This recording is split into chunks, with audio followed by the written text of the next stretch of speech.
On a morning in the autumn of the year 1298, in a damp stone cell in the city of Genoa, a man who had walked to the edge of the known world sat with his back against a cold wall and began to speak.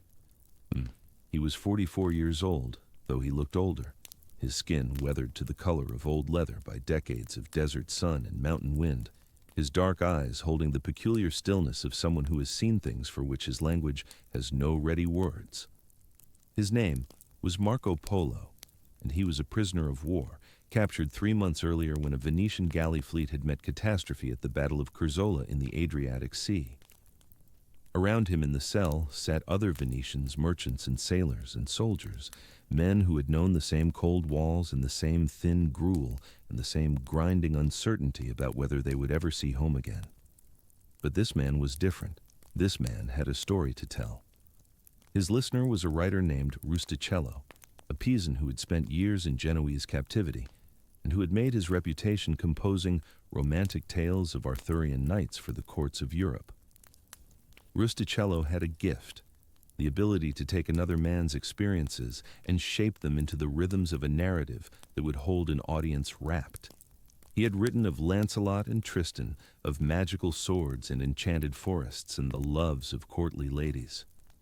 But what the Venetian merchant had to tell him was stranger than any romance he had ever imagined.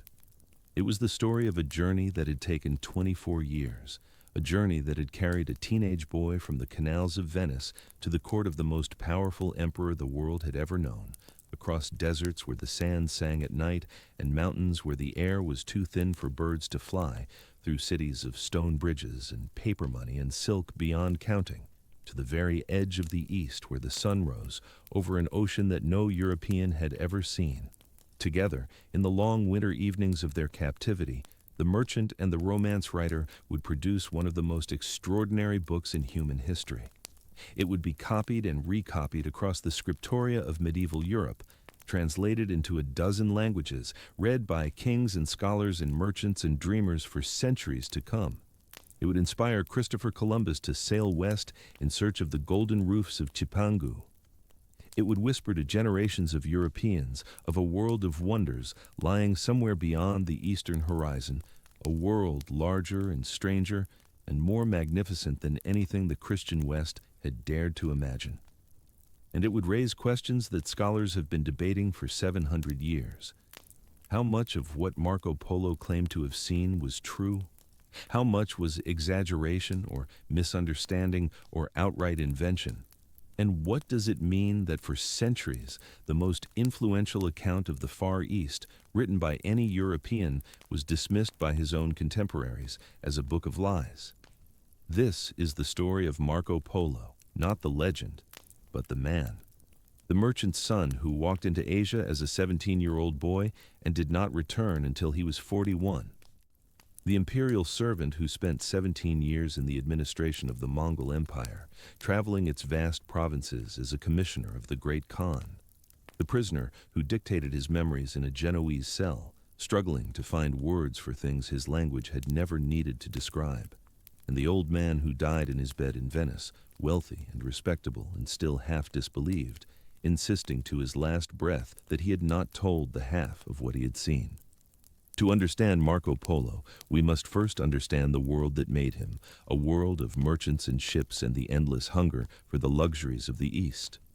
The sources for Marco Polo's life are, like so many medieval sources, simultaneously abundant and frustrating. We have his book, known variously as Il Milione, The Description of the World, or simply The Travels, which survives in over 150 manuscript copies in a bewildering variety of languages and versions.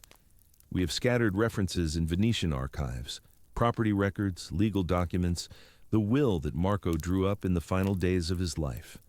We have the testimony of later chroniclers who claim to have heard stories about him secondhand. And we have, surrounding all of this, a vast silence where the corroborating evidence ought to be. The book itself presents immediate problems. It was dictated in prison, probably in a mixture of Italian and French, to a writer who was more accustomed to composing tales of chivalric romance than to recording geographical fact. The earliest surviving manuscripts differ significantly from one another, and scholars have spent centuries trying to reconstruct what Rustichello actually wrote down and what was added or altered by later copyists. Some passages read like straightforward geography, others sound like the set pieces of a medieval adventure tale. It is often impossible to tell where Marco's voice ends and Rustichello's begins. The external evidence is equally tantalizing. Chinese records from the Mongol era contain no reference to anyone named Marco Polo, though they do mention European visitors to the court of Kublai Khan. Persian sources describe a Venetian embassy that matches certain details of Marco's account. Archaeological evidence has confirmed many of his descriptions of cities and customs that his contemporaries refused to believe. And yet there are gaps and silences that trouble even sympathetic scholars. He never mentions the Great Wall. He never mentions foot binding, that distinctive Chinese practice that would surely have struck any European observer. He never mentions tea or chopsticks or the Chinese system of writing. These omissions have led some modern historians to argue that Marco Polo never reached China at all, that his book was compiled from second-hand reports and the tales of other travelers, that the most famous journey in European history was, in essence, a fraud. The scholarly consensus, for what it is worth, remains that Marco Polo did travel to China and did spend many years in the service of Kublai Khan, but that his account is heavily filtered through layers of memory, language, and literary convention. He was dictating events that had happened 20 years earlier, in languages he had half forgotten, to a writer who is more interested in marvels than in mundane accuracy. What emerges is not quite memoir, and not quite geography, and not quite fiction, but something stranger and harder to classify. A medieval man's attempt to describe a world that his own culture was not yet equipped to understand. With that caution in mind, let us return to the beginning. Let us return to Venice in the middle years of the 13th century, and to the boy who would one day walk to the edge of the world. Venice, in the year 1254, the year of Marco Polo's birth, was a city unlike any other in the Western world. It rose from the waters of a shallow lagoon at the northern end of the Adriatic Sea, a maze of canals and stone bridges and church domes and bell towers built on 100 small islands driven deep with wooden pilings to support the weight of marble palaces. It was a city without horses, without wheeled vehicles, without the mud and dung that filled the streets of every other medieval town. Instead, there was the constant slap of water against stone, the creak of mooring ropes, the cries of gondoliers threading their narrow boats through passages so tight that two men could reach out and touch the walls on either side. The smell was of salt and tar, and the particular sweetness of a city that had no sewers, only the tides that twice daily swept the canals clean and carried the refuse out to sea. By Marco's time, Venice had been a republic for half a millennium, governed not by kings or feudal lords, but by a closed oligarchy of merchant families who elected their leaders and conducted their affairs through an elaborate machinery of councils and committees and secret ballots. The Venetians were proud of this system, proud of their independence, proud that they had never been conquered by any emperor or pope or foreign power. They called their city La Serenissima, the most serene republic, and they meant the phrase as a declaration of political confidence as much as an honorific. In a Europe dominated by hereditary monarchies and the tangled hierarchies of feudalism, Venice stood apart, a state run by and for the commercial interests of its ruling class, a government dedicated above all to the protection and expansion of trade. And trade was what Venice did better than anywhere else on earth. Her galleys sailed the length of the Mediterranean, from the Pillars of Hercules to the ports of the Levant, carrying the goods of West and East, and taking a profit on every transaction. The great commercial houses of Venice had established trading posts in Constantinople, in Alexandria, in the Crusader ports of the Holy Land, in the Black Sea colonies of the Crimea. They imported spices from India, pepper and cinnamon and cloves and nutmeg, worth more by weight than silver. They imported silk from China, the mysterious fabric that no European knew how to produce, so fine that it seemed woven from light itself. They imported ivory and gold dust from Africa, gemstones from Ceylon, perfumes from Arabia, slaves from the steppes of southern Russia, and in return they exported the products of European manufacture, woolen cloth from Flanders, metalwork from Germany, glass and mirrors and weapons and all the other goods that the civilizations of the East were willing to pay for. The Polo family was part of this mercantile world, though not among its greatest houses. They were respectable traders, not rich enough to sit on the great council that governed the Republic, but well established enough to maintain a trading post in the distant Black Sea port of Soldaya, modern Sudak, on the Crimean Peninsula. Marco's father, Niccolo, and his uncle Maffeo were merchants of the old school. Practical men, hard-headed and risk-tolerant, who thought nothing of spending years away from home in pursuit of profit. The long-distance trade required such men.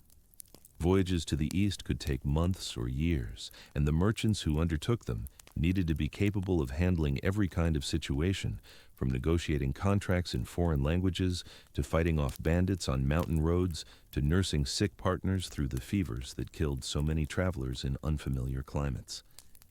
Marco was still a small child, perhaps 6 years old, when his father and uncle set out on what was meant to be an ordinary trading voyage to the east.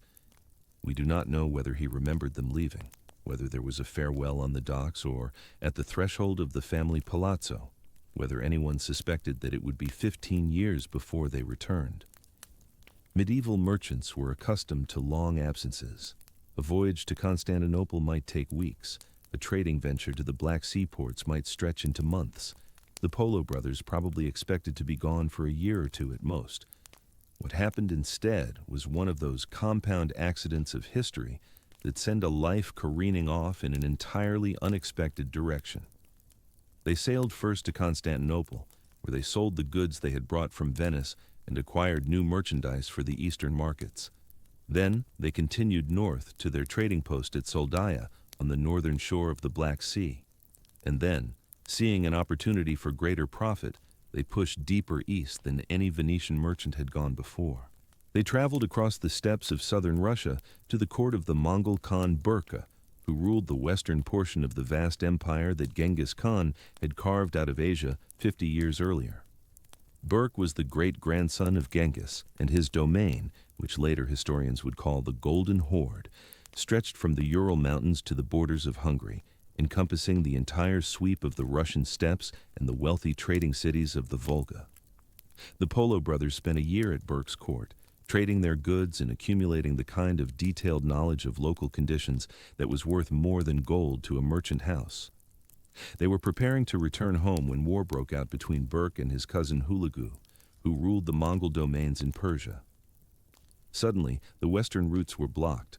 Armies were marching across the lands they needed to cross, and any traveler caught between the warring khans risked being killed as a spy, or simply caught up in the violence. The brothers faced a choice: wait out the war, which might last years, or push even deeper east in search of an alternative route home. They pushed east. The decision would define the rest of their lives and the life of the small boy they had left behind in Venice. The Mongol Empire, in the year 1260, was the largest contiguous land empire in human history. It stretched from Korea to Poland, from Siberia to the Persian Gulf, encompassing China, Central Asia, Persia, Russia, and the fringes of Eastern Europe in a single vast political system. At its height, it controlled something like a quarter of the world's land surface and perhaps a fifth of its population. A traveler bearing the golden tablet of the Great Khan could ride from the Pacific coast to the gates of Vienna and find food, shelter, and fresh horses waiting at each stage, the entire journey guaranteed safe by the iron discipline of Mongol law. The empire had been founded, within living memory, by a man named Temujin, who would take the title Genghis Khan, universal ruler, and lead his armies on a campaign of conquest that has no parallel in human history. Between 1206 and his death in 1227, Genghis had conquered northern China, destroyed the Khwarezmian Empire of Central Asia, and sent his horsemen raiding as far west as Russia and as far south as India. The destruction he wrought was on a scale that is difficult for modern minds to comprehend. Cities that had flourished for centuries were razed to the ground and their populations slaughtered or enslaved. The great irrigation systems of Central Asia, which had supported wealthy civilizations for millennia, were deliberately destroyed, and some of the lands they had watered have never fully recovered. Estimates of the death toll from the Mongol conquests range from 30 million to 60 million, perhaps 10 to 15% of the entire world population at the time. And yet, out of this catastrophic violence, something else had emerged. By the time the Polo brothers reached the steppes in the 1260s, the Mongol Empire had entered a new phase. The killing had largely stopped. The grandsons and great-grandsons of Genghis were governing rather than destroying, building a commercial and administrative system that would make long-distance trade easier and safer than it had been in centuries. The Mongols called it the Pax Mongolica, the Mongol peace, and for all the horror of its creation, it was real. Merchants who would never have dared to cross Central Asia in earlier centuries now traveled in relative safety under the protection of Mongol law. Goods and ideas and technologies flowed east and west along the caravan routes as never before. Chinese gunpowder and printing technology began to filter westward toward Europe. European missionaries and merchants began to appear at the courts of the Mongol Khans. For a brief window of perhaps a century, the vast landmass of Eurasia was more connected than it had ever been or would be again until the age of steamships and telegraphs. The Polo brothers rode into this world of new possibilities. They traveled east from Berk's court along the ancient caravan routes, through the cities of Bukhara and Samarkand, and across the deserts of Central Asia. The journey took them 3.5 years. They crossed mountains where the passes reached 20,000 feet, and deserts where the sand dunes rose like frozen waves, and oasis towns where Buddhist monks in saffron robes chanted beneath painted cave ceilings. They saw camels and yaks and the great felt tents of nomadic peoples who had never heard of Venice or Europe or the Christian God. And at the end of it all, sometime in the year 1264 or 1265, they arrived at the court of the most powerful man on earth. His name was Kublai, and he was the grandson of Genghis Khan. He had been declared Great Khan in 1260 after a bloody civil war with his brother Arik Boka, and he ruled the eastern portion of the Mongol Empire, which is to say, he ruled China, or what would become China, the most populous and economically advanced region on the planet. He had recently conquered the Song dynasty of southern China, completing a process that his grandfather had begun, and he was in the midst of building a new capital city at Khanbalik, the place that the Chinese would later call Beijing. He was curious about the wider world, particularly about the Christian West, which he had heard of but never seen. And when 2 travel-worn Venetians appeared at his court, speaking some rough approximation of the Mongol language and claiming to come from a city called Venice at the far end of the world, he received them with intense interest. Kublai questioned the Polo brothers closely. He asked about the kings of Europe and their relative power. He asked about the Pope and the Christian faith and why Christians did not worship the Buddha or the Prophet Muhammad. He asked about European customs and European learning and European technology. The brothers answered as best they could, 2 practical merchants suddenly thrust into the role of informal ambassadors for an entire civilization. Whatever they said, it impressed the Great Khan. When they finally asked permission to return home, he agreed, but on one condition. He wanted them to come back. He wanted them to bring 100 Christian scholars who could debate with the Buddhist and Muslim sages at his court and explain the merits of the Christian faith. He wanted them to bring holy oil from the lamp that burned at the Holy Sepulchre in Jerusalem, the holiest site in Christendom. He gave them a golden tablet, the Pisa, which guaranteed them safe passage and assistance throughout his domains, and he gave them a letter to deliver to the Pope, requesting these things in the name of the Great Khan. The Polo brothers took the tablet and the letter and began the long journey home. They reached Venice in the year 1269, after an absence of 15 years. Niccolo Polo found that the wife he had left behind, Marco's mother, had died years earlier. The infant son he had never really known was now a teenager of 15, tall and serious-faced, raised by relatives in the absence of a father he could barely remember. We can only imagine what that reunion must have been like, the strangers meeting across a gulf of time and experience, that no words could easily bridge. Niccolo had left a baby and returned to find a young man.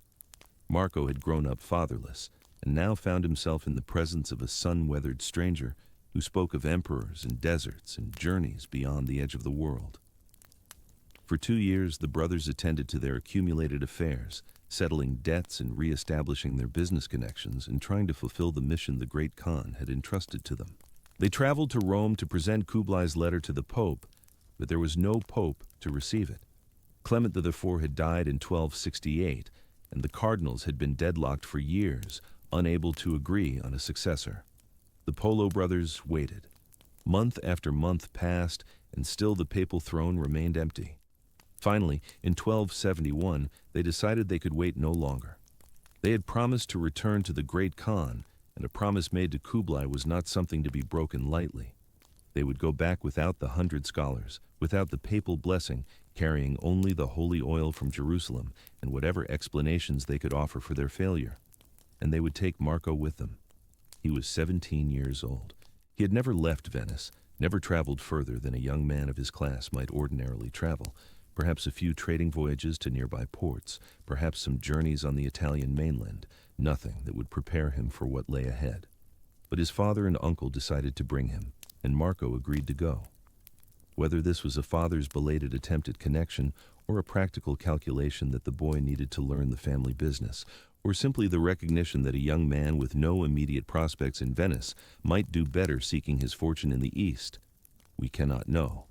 What we know is that in the spring of 1271, the 3 Polo men set out together from Venice, bound for the court of the great Khan.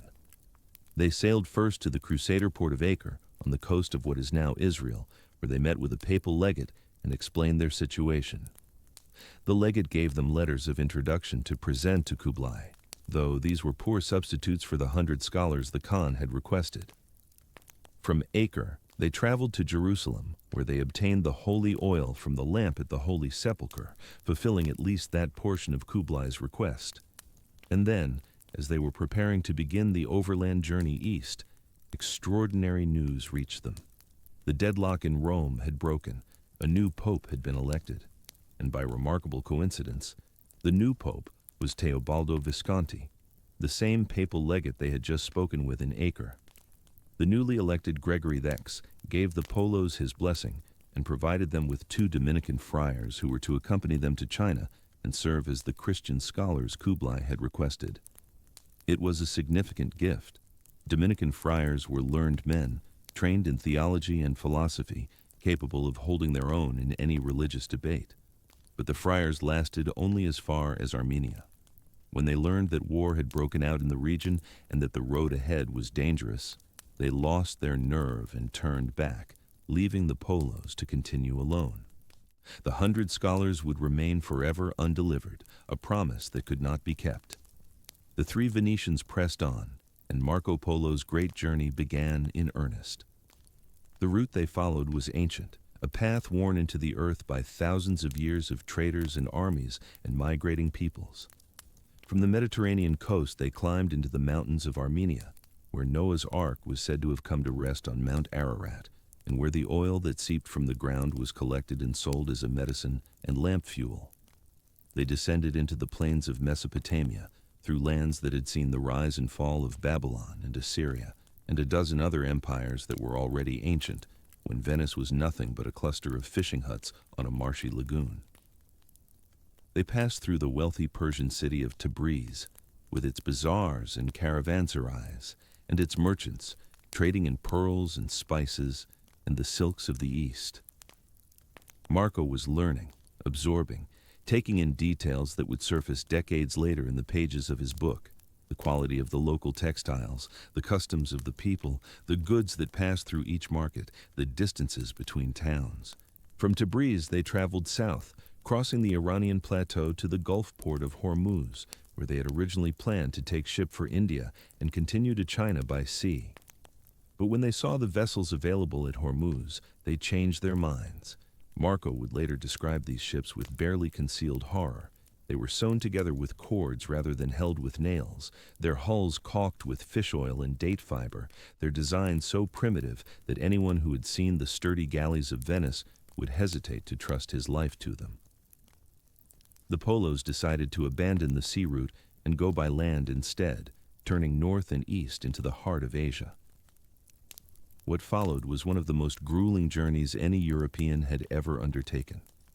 They climbed into the mountains of Afghanistan, through passes that reached 15,000 feet and higher, where the air was thin and cold, and the wind cut like a knife. Marco fell ill somewhere in these mountains. He calls it a prolonged sickness, probably malaria or some related fever, and they were forced to halt for nearly a year while he recovered.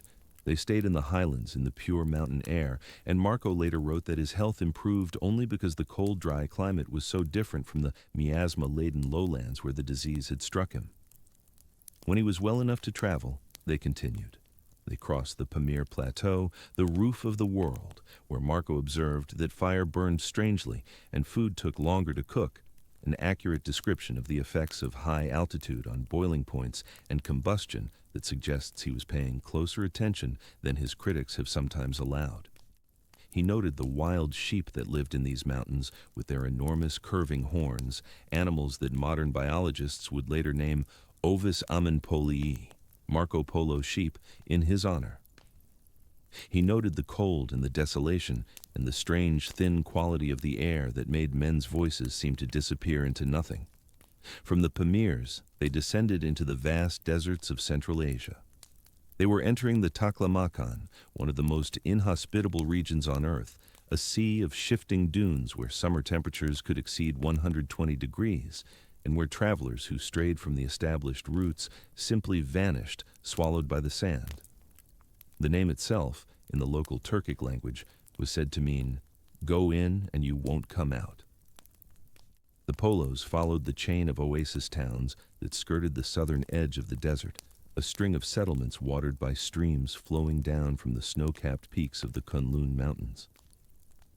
Each oasis was a day's journey from the next, just close enough that a traveler with good camels and adequate water could make the crossing before his supplies ran out. Marco would write of these places with vivid detail: the fortified caravanserais where merchants rested and resupplied, the Buddhist monasteries with their libraries of sacred texts, the strange religions and stranger customs of peoples who had never heard of Christ or Venice or the faraway kingdoms of Europe. He wrote of the desert's terrors, the singing sands that seemed to call travelers off the path to their deaths, the spirit voices that Mongol guides attributed to demons, and that modern scientists explain as the acoustic properties of shifting dunes. He wrote of the oasis of Lop, the last stop before the crossing of the Gobi, where travelers rested for a week and gathered their strength for the final terrible leg of the journey.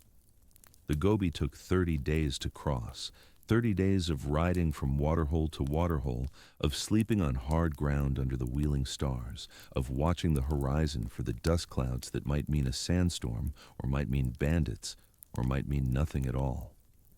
By the time they emerged on the other side, they had been traveling for 3.5 years. They had covered perhaps 8,000 miles through mountain and desert and steppe across the entire width of Asia. And finally, sometime in the year 1275, they arrived at the summer capital of Kublai Khan at a place called Chengdu.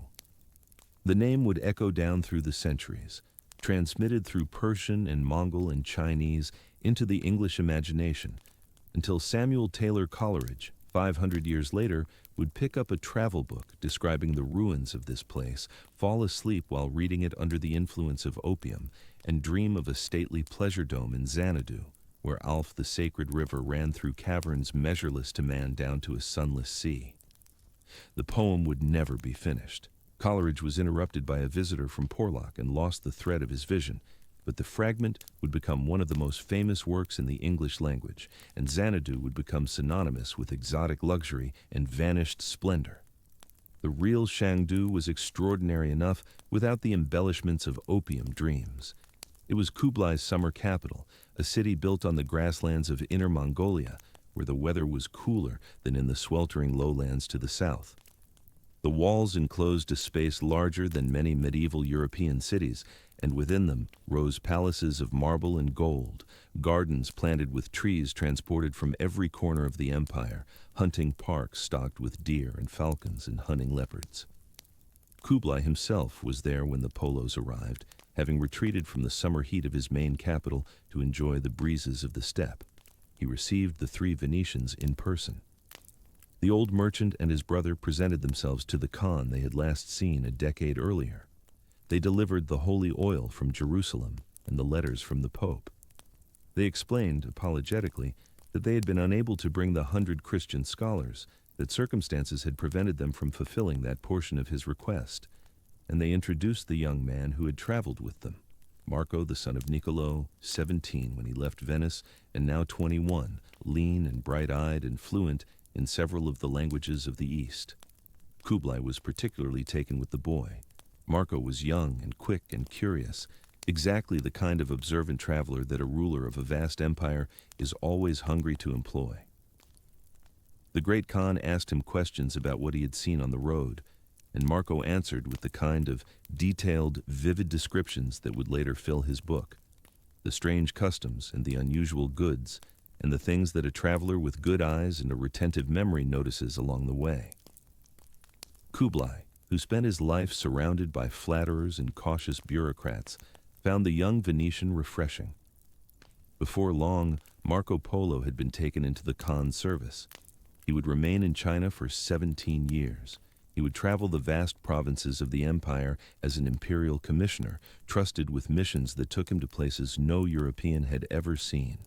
He would learn languages, observe customs, and accumulate a treasury of detailed knowledge about a world that his countrymen back in Venice could not even imagine.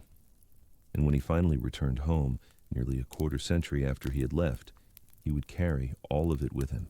A lifetime of wonders preserved in the memory of a man who had walked to the edge of the world and back again. But the story of what Marco Polo saw in China and of how he eventually escaped the empire that had held him for so long is a tale that requires a canvas of its own.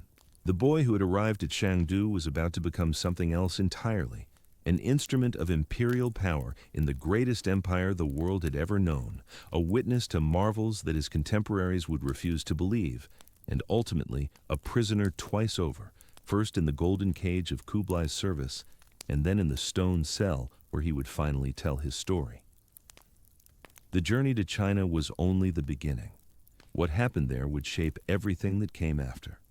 The empire that Marco Polo entered in the summer of 1275 was unlike anything that had ever existed before, and unlike anything that would exist again until the age of modern global powers.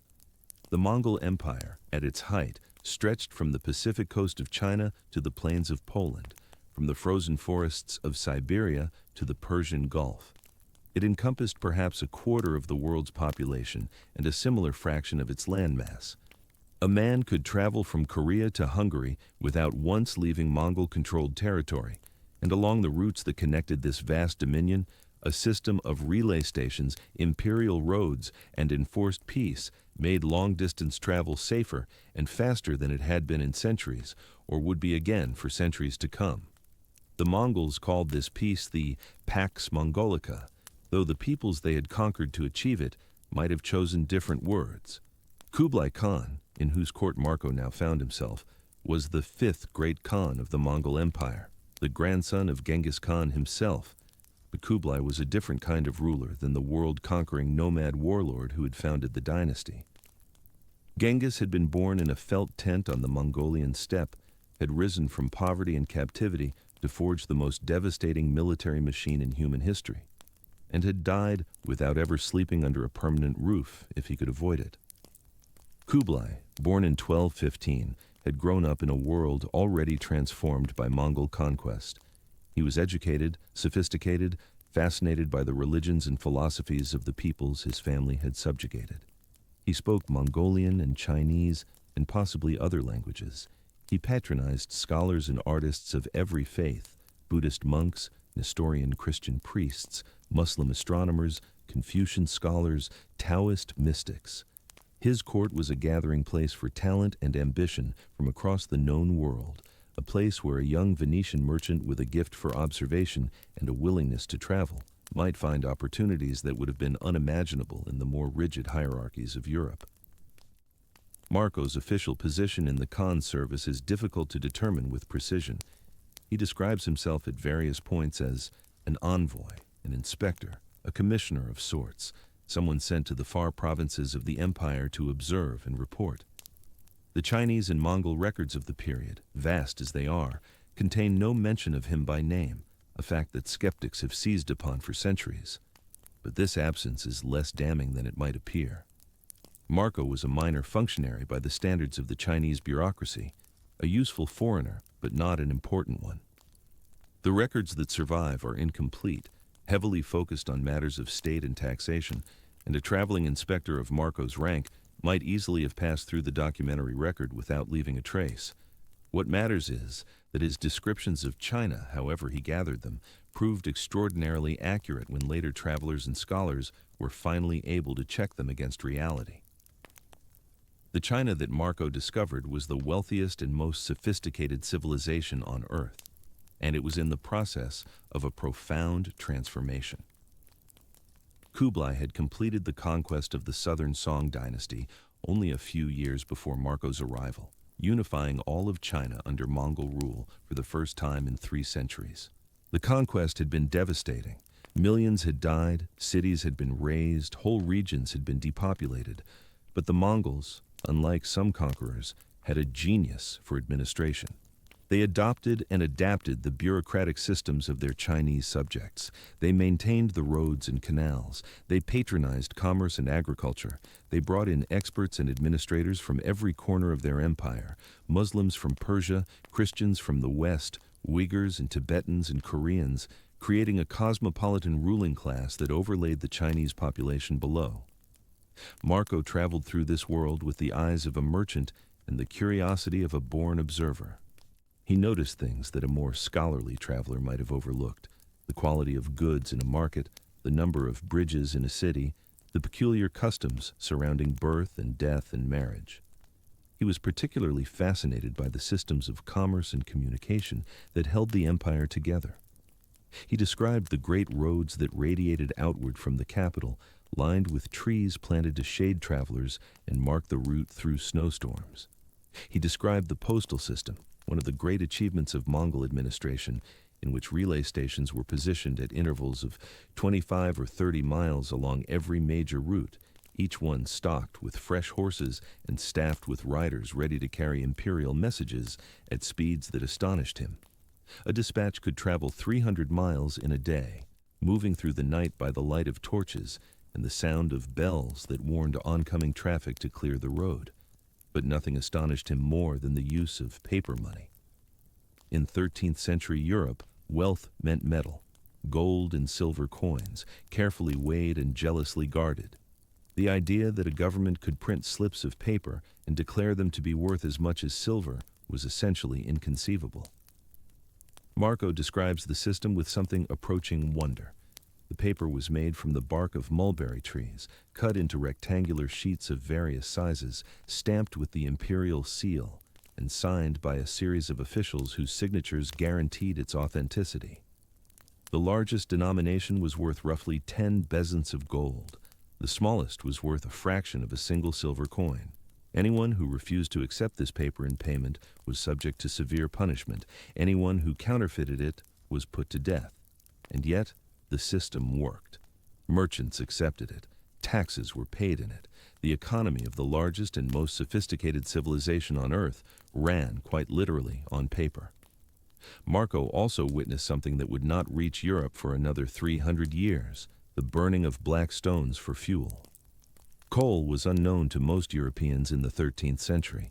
They burned wood, and when the wood ran out, as it increasingly did in the more densely populated regions, they burned peat or charcoal at great expense.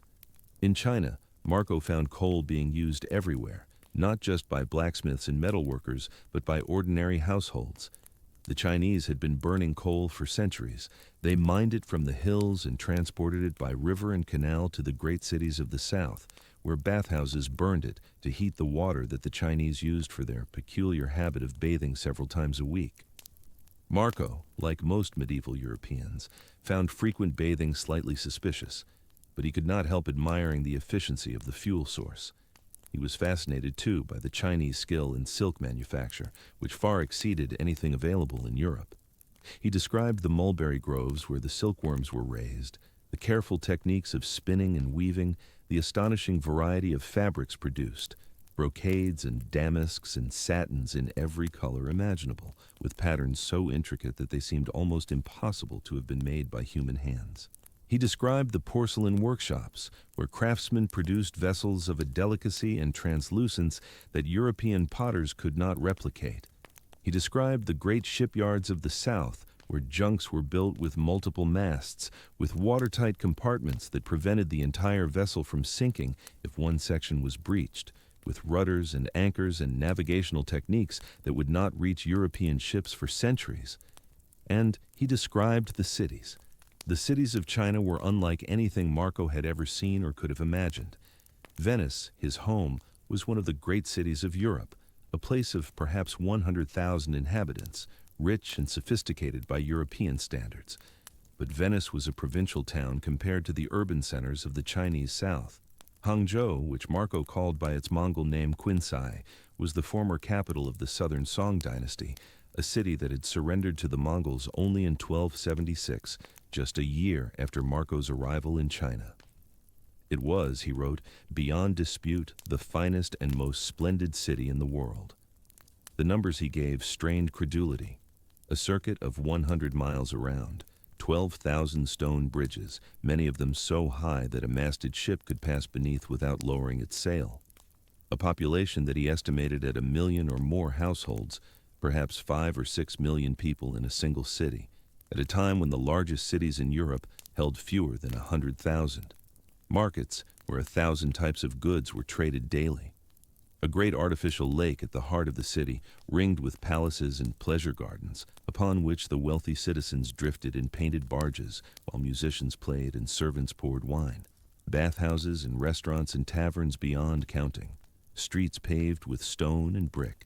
A system of fire watches, with guards posted in high towers across the city to spot flames before they could spread. His contemporaries thought he was lying. His numbers seemed impossible. A city of 12,000 bridges, a lake 3 miles across with pavilions on islands in the middle. It sounded like fantasy, like the invented wonders of a romance.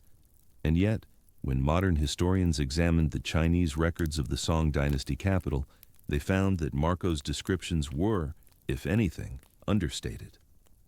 Hangzhou in the late 13th century was almost certainly the largest city on earth, a metropolis of canals and bridges and markets that dwarfed any European urban center of the period.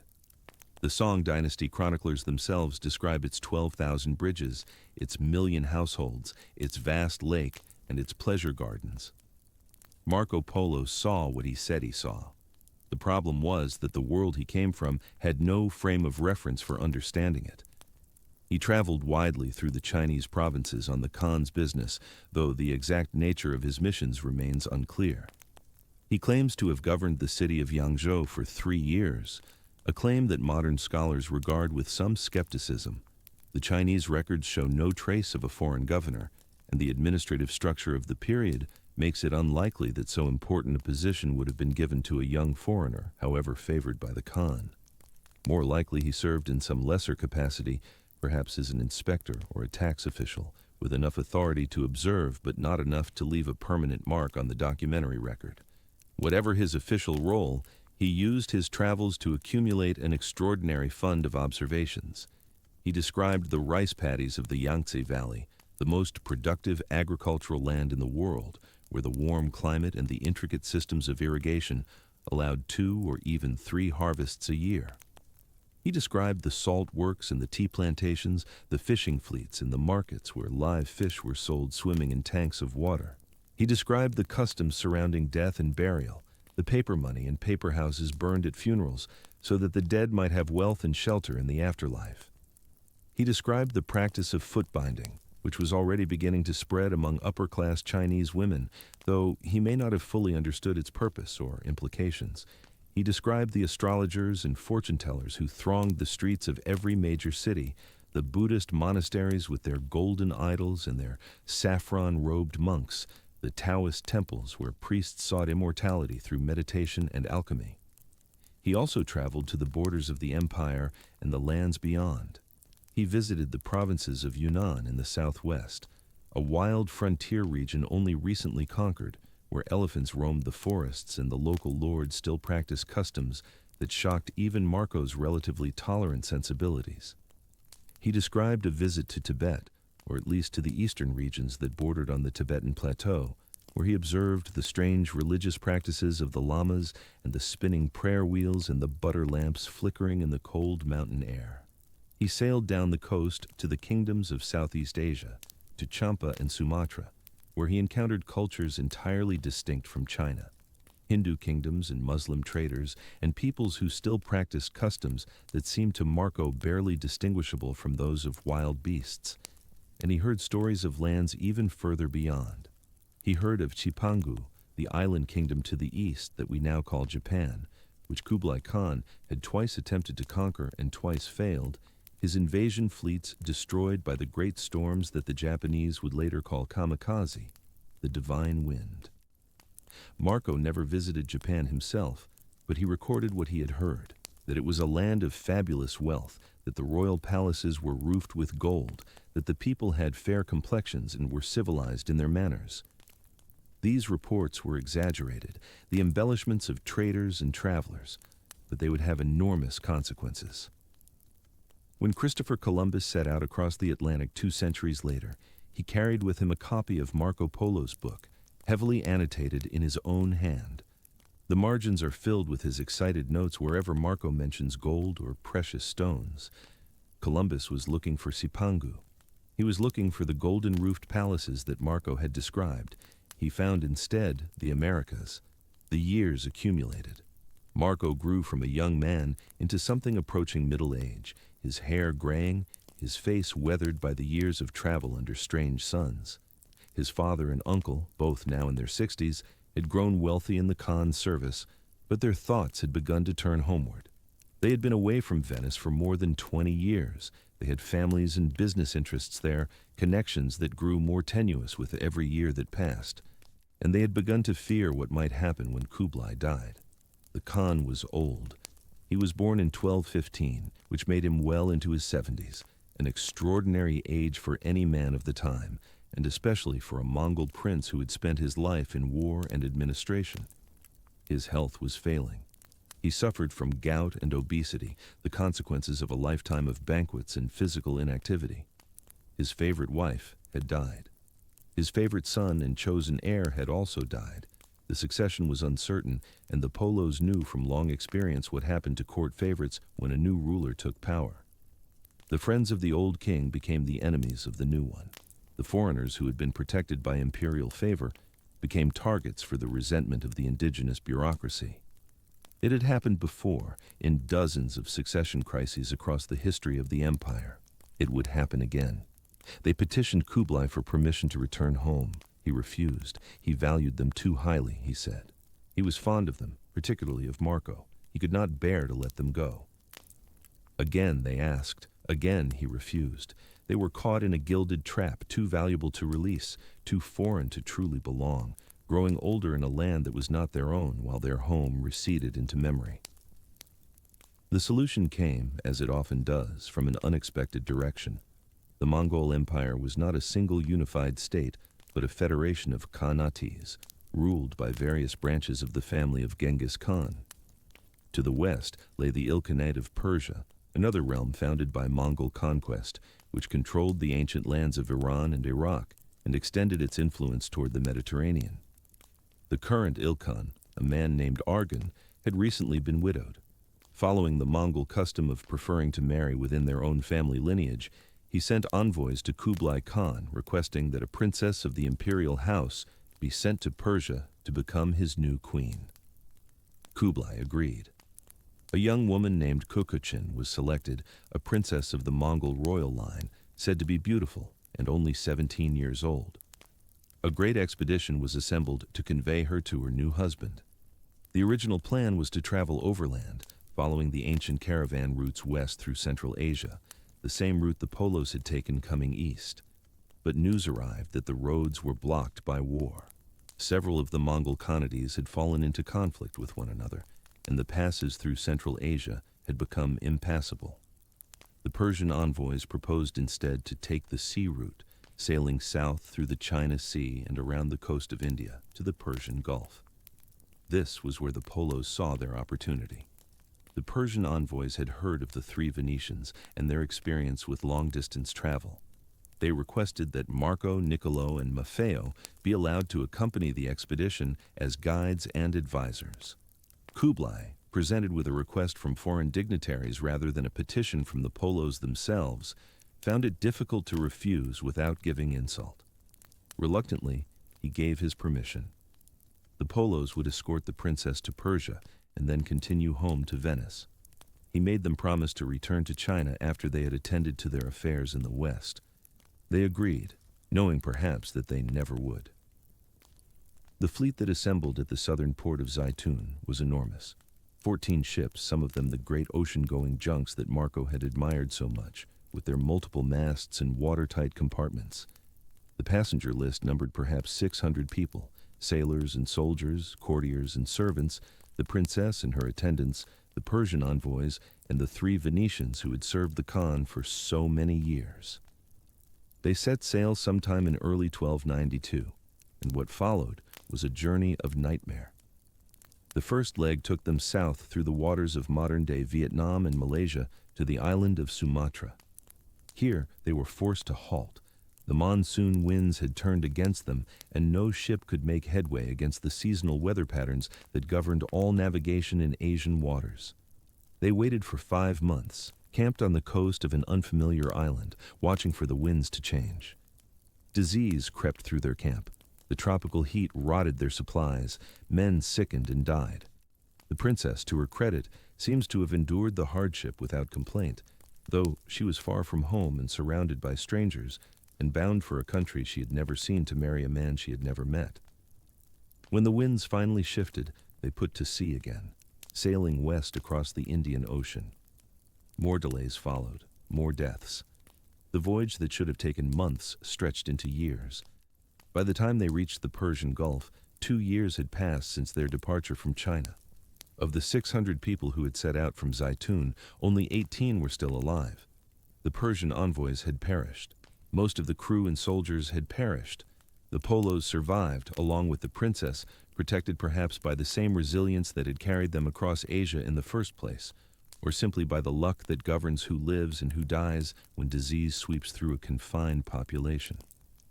They learned when they arrived that Arghun, the Ilkhan, who had requested the bride, had died during their long voyage. The Princess Kokochin was instead married to his son, Ghazan, who would later become one of the most capable rulers of the Ilkhanate. Marco describes her with evident fondness. She had grown attached to the three Venetians during their long journey together, he writes, and she wept when they parted. They were the only familiar faces she had known during her passage from one world to another, and now they too were leaving her, continuing west while she remained behind to fulfill her dynastic function in a court of strangers. The Polos pressed on. They traveled overland through Persia, following the ancient trade routes west. They crossed the mountains of eastern Anatolia, passed through the Turkish cities of the interior, and made their way to the port of Trebizond on the Black Sea coast. From there, they sailed to Constantinople, and from Constantinople to Venice. Somewhere along the way, they learned that Kublai Khan had died in February of 1294, at the age of 78. He had reigned for 34 years. He had completed the conquest of China. He had presided over the greatest empire in human history. And now he was gone. And the promise the Polos had made to return to his court was a promise that could never be kept. They arrived in Venice in 1295, 24 years after they had left. Marco was now 41 years old, middle-aged by the standards of his time. He had spent more than half his life in the East. He had been a boy when he departed, and was now a man with gray in his hair and the dust of half the world on his shoes. The city that greeted him was both familiar and strange. The same canals, the same palazzos, the same markets and churches and piazzas, but seen now through the eyes of someone who had walked the streets of Hangzhou and dined in the palace of the great Khan. The story of their arrival, as it was later told, has the quality of legend. They presented themselves at the old family house, dressed in their travel-worn Mongol clothing, speaking their native Venetian with the rusty accent of men who had not used it for decades. No one recognized them. The current occupants of the house, relatives who had assumed the Polos were long dead, refused to believe their story. To prove their identities, the three travelers organized a great feast, inviting all the members of their extended family. At the climax of the evening, they produced the ragged coats they had worn on their journey, slid open the seams and linings, and poured out onto the table a cascade of precious stones, rubies and sapphires and emeralds and diamonds, a fortune they had carried hidden against their bodies across 6,000 miles of land and sea. The doubters were convinced. The Polos were home. Whether this story is true or embellished by later admirers, we cannot know. What we do know is that the Polos resumed their place in Venetian society, wealthy and respected, the returned travelers whose stories must have seemed scarcely credible to their neighbors. Marco, at least, did not settle quietly into merchant retirement.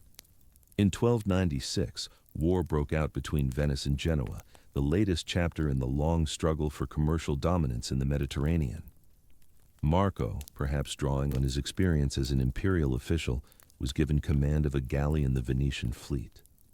In September of 1298, the two fleets met in a great naval battle off the island of Curzola in the Adriatic. The Genoese won. The Venetian admiral was killed. Thousands of Venetians were captured, and among them was Marco Polo. He was taken to Genoa in chains, locked in a prison cell, and there he met a man named Rustichello of Pisa.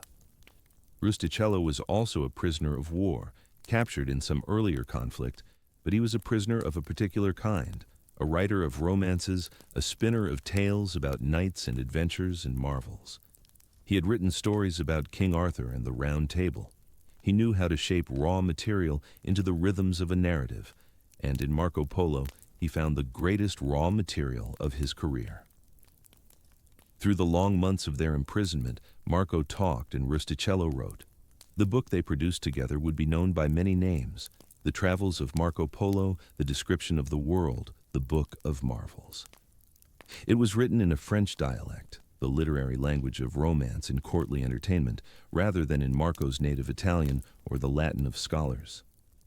Rustichello's influence is evident in the style, the flourishes of chivalric language, the organizing structures borrowed from Arthurian romance, but the content, the vast wealth of detail about lands and peoples and customs, came from Marco's memory. The book was an immediate sensation. Copies circulated throughout Europe before Marco was even released from prison. It was translated into Latin, into Italian, into German and Spanish and English. It was copied and recopied in scriptoria from Portugal to Poland. For medieval European readers who knew almost nothing of Asia beyond the vague existence of a Silk Road and the rumors of strange kingdoms, it was a window into another world. Here were descriptions of countries and cities whose names had never been heard in the West. Here were wonders beyond imagination: paper money and coal fires and exploding powder, palaces roofed with gold and lakes ringed with pavilions, elephants and rhinoceroses and crocodiles, Buddhist monks and Muslim merchants and cannibals and men with tails. And yet, from the beginning, the book provoked skepticism. Marco's numbers seemed too large. His descriptions seemed too fantastical. His critics called him Il Milione, the man of a million lies, or perhaps simply the man who always multiplied his numbers into the millions. They noted his omissions. He never mentioned the Great Wall of China, never mentioned the practice of tea drinking, never mentioned Chinese calligraphy or printing. They noted his errors. Some of his geography was confused, some of his chronology was jumbled, some of his descriptions of places he claimed to have visited seemed suspiciously second-hand. Was he really a trusted commissioner of the Khan, or was he merely a merchant who had traveled widely and listened to other travelers' tales? Was he describing what he had seen, or what he had heard? These questions have occupied scholars for 700 years, and they have never been fully resolved. The most likely answer is a complicated one. Marco Polo did travel to China. He did spend many years in the service of Kublai Khan. He did see many of the things he described. But he was also a human being with a human memory, reconstructing decades of experience from a prison cell 20 years after the fact. working with a collaborator whose instinct was to shape the material into the conventions of medieval romance. Some of what he describes he witnessed personally. Some of it he heard from other travelers and incorporated as if he had seen it himself. Some of it was garbled in transmission, confused in memory, distorted by the demands of narrative. The book is neither pure truth nor pure fiction. It is something more interesting than either, the testimony of a genuine witness, filtered through the limitations and distortions that all testimony carries with it. Marco was released from prison sometime in 1299, after a peace treaty was signed between Venice and Genoa. He returned home to find himself famous, his book circulating throughout Europe, his name known in courts and universities and merchant houses from England to Constantinople. He settled into the life of a prosperous Venetian merchant. He married a woman named Donata from a respectable family. He had 3 daughters, Fantina, Belela, and Moreta. He grew old in the city of his birth, a man who had walked to the edge of the world and back again, now spending his days in the familiar routine of commerce and family. He lived another 25 years after his release from prison. We know almost nothing about those years. The man who had described half the world in exhaustive detail left almost no record of his final decades. Occasionally, his name appears in legal documents, a property transaction, a lawsuit, a contract. The records show a man attending to the ordinary business of a Venetian merchant's life, buying and selling, settling disputes, managing his estate. The adventures were over. The world had shrunk back down to the dimensions of a single city, a single neighborhood, a single house. He died on January 8, 1324, in his 70th year. His will survives, a careful document disposing of his property among his wife, his daughters, and the church. Among the bequests was the freedom of his Tatar servant Pietro, who had been with him since the journey home from China, and who had served him faithfully for 3 decades. Pietro was granted his liberty and a sum of money to establish himself as a free man in Venice. It was a small act of kindness, recorded in the dry language of legal procedure, but it hints at a relationship that lasted longer than Marco's years in China itself, a connection to the East that he carried with him to the end.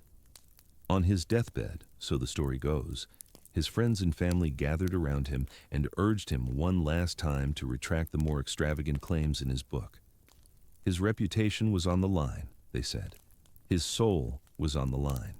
He should admit that he had exaggerated, that he had embellished, that the numbers were too large and the wonders too incredible. Marco listened to them, and he answered with what would become his most famous words, "I have not told half of what I saw." Whether he actually spoke those words, we cannot know. The story comes to us through Jacopo d'Acqui, a Dominican friar who compiled a chronicle some years after Marco's death, and it has the polished feel of a scene that has been shaped by retelling. But it does not matter whether the words are authentic. What matters is that they capture something true about the man and his book, the sense of a witness who knew that his testimony was incomplete, that the world he had seen was larger than any book could contain, that the skeptics who surrounded his deathbed were themselves the ones who had failed to imagine how vast the truth could be. He was buried in the church of San Lorenzo in Venice, in a tomb that has long since vanished. The church was rebuilt in later centuries, and whatever remained of Marco Polo was scattered or lost. Today there is no grave to visit, no monument that marks where his bones lie. The man who traveled further than any European of his age left no fixed point on the earth where a pilgrim might stand and say, "Here he rests." But his book survived. It survived in the form of dozens of manuscripts, copied and recopied across the scriptoria of Europe, translated from the original Franco-Italian into Latin, into Tuscan, into Venetian dialect, into French and German and English and Spanish. No 2 manuscripts are quite identical. Scribes added passages and deleted others. Translators embellished or condensed according to their taste. The book exists not as a single authoritative text, but as a cloud of variations, a family of related documents that scholars have spent centuries trying to untangle and reconstruct.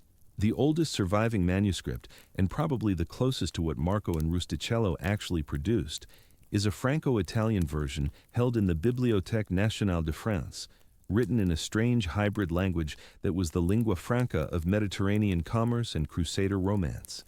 It is a practical language, the language of men who did business across borders and who had no patience for literary polish.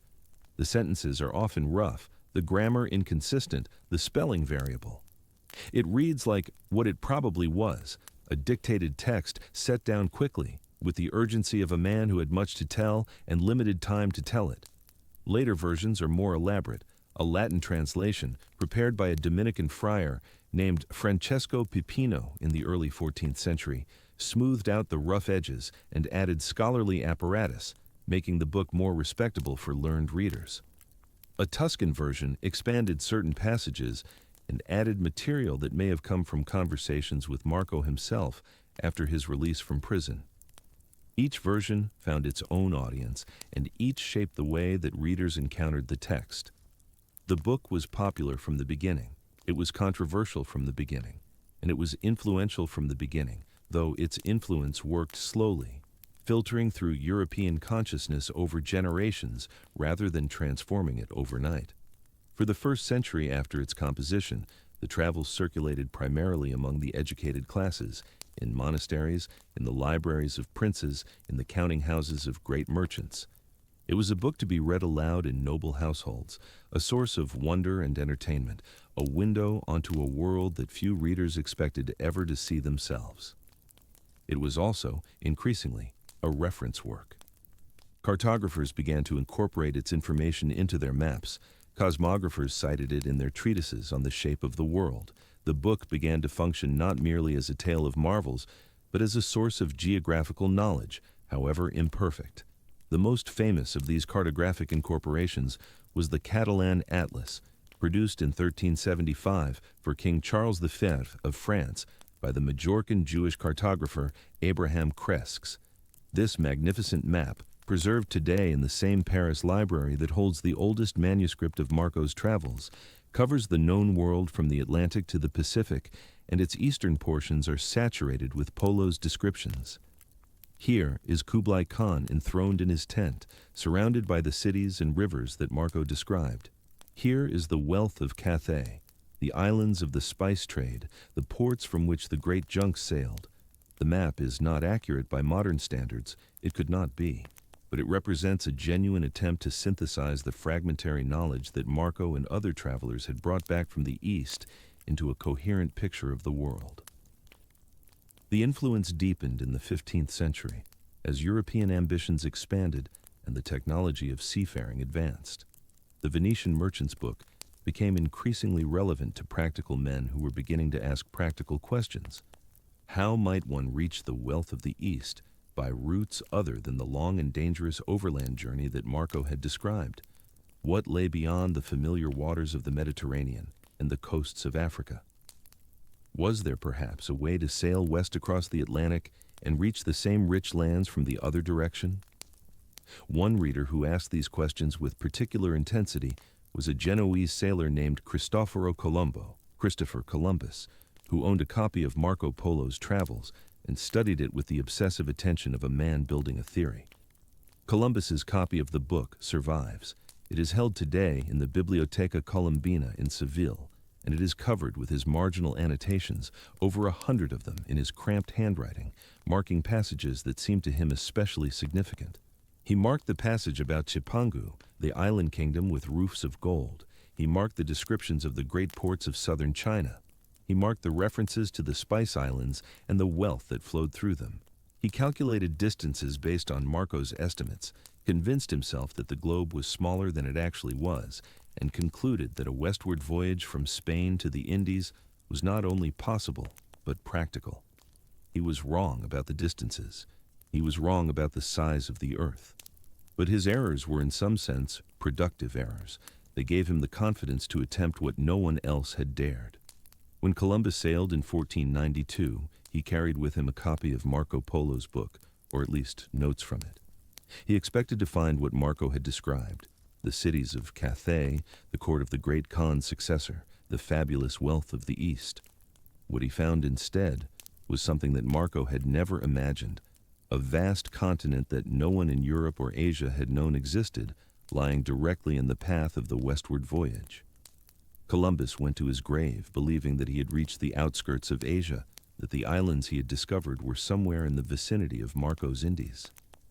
He never understood that he had found something far stranger and more consequential than anything in the Venetian's book. The connection between Marco Polo and Christopher Columbus is one of the great ironic threads of world history. A Venetian prisoner dictating his memories to a Pisan romance writer in a Genoese jail cell. The book circulating for 2 centuries through the libraries and map rooms of Europe, a Genoese sailor reading it with mounting excitement and underlining the passages about Asian gold. And then the voyage that changed everything, launched in search of a world that Marco had described and arriving instead at a world that Marco had never known.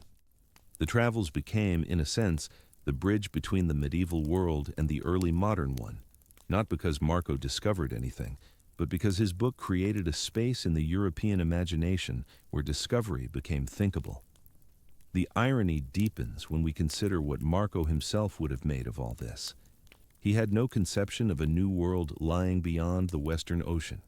He had no interest in exploration for its own sake. He was a merchant, practical and observant, and his journeys had been undertaken in pursuit of commerce rather than discovery. The fame that attached to his name after Columbus, the role he came to play in the mythology of European expansion, would have puzzled and perhaps troubled him. He had simply told what he had seen. He could not have known that his testimony would set in motion a process that would ultimately destroy the world he had described, that European ships sailing in search of the wealth he had catalogued would in time reduce the great civilizations of Asia to colonies and trading posts, their silk and porcelain and spices no longer treasures to be marveled at, but commodities to be extracted and controlled. But all of this lay far in the future, on that January day in 1324, when Marco Polo closed his eyes for the last time in his house in Venice. The world he had known was still intact. Kublai Khan was long dead. He had died in 1294, the year before the Polos returned to Venice, but his successors still ruled in China. The Yuan dynasty still held the mandate of heaven, and the great Mongol peace that had made Marco's journey possible still stretched across the interior of Asia. The Silk Road was still open. Merchants and missionaries still made the long trek between Europe and Cathay. The world was still connected in the way it had been connected during Marco's youth. Within a few decades, it would all collapse. The Yuan dynasty fell in 1368, overthrown by a rebellion that established the Ming dynasty in its place. The new rulers were Han Chinese nationalists, hostile to foreigners, determined to purge the Mongol influence from their civilization. They turned inward. The borders closed. The overland routes that had carried Marco eastward became dangerous and then impassable. The great Mongol peace that had unified Asia from the Pacific to the Mediterranean fragmented into warring khanates, and the fragile threads of connection that had linked Venice to Hangzhou snapped one by one. For a century and a half after Marco's death, no European traveler would reach the heart of China. The world that he had described became inaccessible, a memory preserved only in his book and in the books that drew upon it. The travels became, in a sense, the only surviving witness to a vanished moment, a brief window of possibility that had opened under the Mongol Khans and that had closed behind Marco as if it had never existed. This is perhaps why the book took on the quality of fantasy in the European imagination, why Marco's contemporaries and their successors found it so difficult to believe. The world he described was not only distant, but also unrepeatable. No one could go there to check his claims. No one could verify whether Hangzhou really had 12,000 bridges, whether the great Khan really hunted with 10,000 falcons, whether the desert really sang with the voices of demons. The book described a place that had become, for all practical purposes, as inaccessible as Atlantis. And yet it was all true, or true enough. When Europeans finally reached China again in the 16th century, sailing around the Cape of Good Hope and across the Indian Ocean, they found the cities that Marco had described, reduced from their Mongol-era splendor, but still magnificent. They found the silk and the porcelain and the tea. They found the canals and the bridges and the great rivers flowing toward the eastern sea. The Jesuit missionaries who arrived in the late 16th century, learned men with classical educations and scientific instruments, read Marco Polo with new eyes and recognized what they were seeing. The old Venetian had told the truth. The world was as strange as he had said it was. Perhaps the most telling confirmation came in the early 20th century, when the Hungarian-British archaeologist Aurel Stein traveled through the deserts of Central Asia, retracing the ancient Silk Road routes that Marco had described.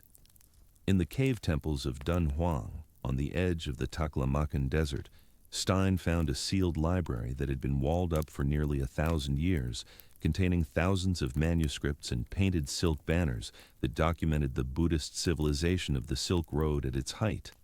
In the buried cities of the Taklamakan itself, Nia, Lulan, Meran, he found the ruins of the oasis towns that Marco had passed through, preserved by the dry sand, their documents and textiles and wooden artifacts still intact. The singing sands, the demons of the desert, the Buddhist cave temples with their painted ceilings. Marco had seen them all, and they were still there, waiting to be rediscovered by a world that had forgotten they existed. The sources for Marco Polo's life, beyond his own book, are frustratingly thin. We have his will, dry and legal. We have scattered references in Venetian archives, lawsuits, property records, the administrative detritus of a merchant's life. We have the brief biographical remarks that Rustichello inserted into the prologue of the travels. We have the testimony of Jacopo d'Acqui and a handful of other later chroniclers who recorded anecdotes about the famous traveler. And that is very nearly all. We do not know what he looked like. No authenticated portrait survives from his lifetime. The images that appear in later manuscripts and printed editions, the bearded figure in exotic robes, the dignified elder with the knowing eyes, are inventions, the imaginings of artists who had never seen him and who were simply clothing their idea of a great traveler in the conventional garments of wisdom and experience. The real Marco Polo, the man who actually walked those thousands of miles, remains invisible. We do not know, in any detail, what his life was like during the long decades between his return to Venice and his death. The man who described the court of Kublai Khan in exhaustive detail left almost no record of his final 25 years. What did he think about in those quiet years? Did he dream of the roads he had walked, the cities he had seen? Did the narrow canals of Venice feel confining after the vast rivers of China? Did he miss the adventure, or was he grateful to be home? We do not know whether he was happy. The sources are silent on this point, as they are silent on so many others. What we have is the book, and the book, despite all its limitations, despite the gaps in the garbles, the numbers that seem too large, and the descriptions that seem too vague, remains one of the great documents of human experience. It is the testimony of a man who walked further than any European before him, who saw more of the world than any of his contemporaries, who tried to set down what he had witnessed so that others might share in his wonder. It is incomplete, as all testimony is incomplete. It is distorted, as all memory is distorted. But it is genuine. A man really walked those roads. A man really saw those cities. A man really sat in a cell in Genoa and poured out his memories to a writer who shaped them into sentences that have survived for 7 centuries. The Travels of Marco Polo is not a perfect book. It is not even a fully reliable book, but it is an irreplaceable one. It preserves a moment that would otherwise be lost, the moment when East and West were briefly, improbably connected, when a young man from a small Italian republic could walk to the court of the greatest emperor on earth and spend 2 decades in his service, when the world was larger and stranger than anyone in Europe had imagined. Marco Polo did not discover anything, in the sense that later explorers would discover new lands. He did not plant a flag or claim territory or establish an empire. He was a traveler, not a conqueror, a witness, not a protagonist. And yet his influence was profound. He showed the European imagination that the world extended far beyond the familiar horizons of Christendom, that there were civilizations elsewhere that were as complex and as refined as any in the West, that the earth held wonders that no one had dreamed of. In doing so, he helped to set in motion the great expansion that would ultimately transform the world. Columbus sailed because Marco had written. Magellan circled the globe because men had learned to imagine it as a sphere that could be circled. The Portuguese rounded Africa and established their factories in India and China and Japan because Marco and the missionaries and merchants who followed him had established that these places were real, that they were wealthy, that they could be reached. The European conquest of the world, with all its violence and its grandeur, its cathedrals and its slave ships, its science and its destruction, all of it flowed in some measure from the moment when a Venetian teenager walked out of his father's house and into the vast unknown. He could not have known what he was beginning. He was simply going where his father and uncle led, following the trade routes that had carried goods between East and West for centuries before his birth. He was not making history. He was merely moving through it, observing it, remembering it. The meaning of his journey was invisible to him, as the meaning of most journeys is invisible to those who make them. Only later, only in the long retrospective centuries, did it become clear that something had shifted on that day in 1271, when the three Polos left Venice for the second time. The world before Marco Polo was smaller. Not smaller in physical dimensions. The Earth had the same circumference, the continents occupied the same area, but smaller in the European imagination. The known world was the Mediterranean and its hinterlands, the Atlantic coast, the cold forests of the north, the deserts of the south. Beyond these familiar regions lay mystery, dragons and marvels, and the vague promise of Christian kingdoms beyond the encircling sea of Islam. The East was a place of legend, not geography. Alexander had gone there once, impossibly long ago, and had returned with tales of wonders. But that was ancient history, and the routes that Alexander had taken had long since closed. The world after Marco Polo was larger. The East had become real. Real cities with names and populations, real rivers that could be traced on maps, real merchants whose customs could be described and whose goods could be purchased. The mystery had not entirely lifted. Chipangu remained a rumor, and the sources of the Nile were still unknown, and vast stretches of the Earth's surface remained blank on the maps. But the boundaries of the knowable had expanded. The world was now a place that could be explored, not merely imagined. This was Marco Polo's legacy. Not the gold he brought home, though that was considerable. Not the stories he told, though those were extraordinary. But the expansion of possibility itself, the demonstration that the world was navigable, that its remotest regions could be reached and described and understood, that there was nothing beyond the horizon except more of the same human world, strange but comprehensible, distant but accessible. He had opened a door. Others would walk through it. The city of Venice survives, though it is much changed from the city that Marco knew. The Piazza San Marco still fills with tourists as it once filled with merchants. The canals still thread between the palazzos, though the water is higher now, and the foundations are slowly sinking. The church of San Lorenzo, where Marco was buried, was demolished in the 19th century, and an old people's home stands on the site today. There is nothing to mark where the traveler lies. But in the libraries of Europe and America, in the museums and archives where medieval manuscripts are preserved, the copies of his book survive. They are fragile now, these parchment pages, their ink fading and their bindings crumbling, protected by climate control and handled only with white gloves. The words are still legible. The stories are still there. The great cities, the desert crossings, the court of the Khan, the wonders that Europe refused to believe. In Paris, the oldest manuscript rests in its acid-free box, the Franco-Italian text that is probably closest to what Marco actually dictated in that Genoese cell. In Seville, Columbus's copy sits in its case, the margins crowded with his excited annotations, the passages about Chipangu heavily underlined. In Venice, in the Biblioteca Marciana, fragments and later copies preserve other versions of the text, other attempts to capture what the traveler had seen. The book has been printed in hundreds of editions. It has been translated into every major language.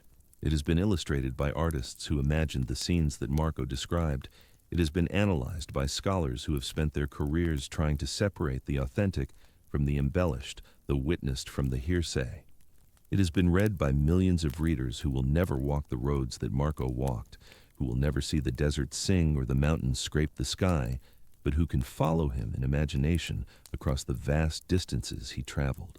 And somewhere in all those pages, in all those copies, the voice of the old merchant survives. Not his actual voice, of course, but something close to it, the rhythm of his memory as Rustichello captured it, the cadence of a man remembering the most extraordinary experience of his life.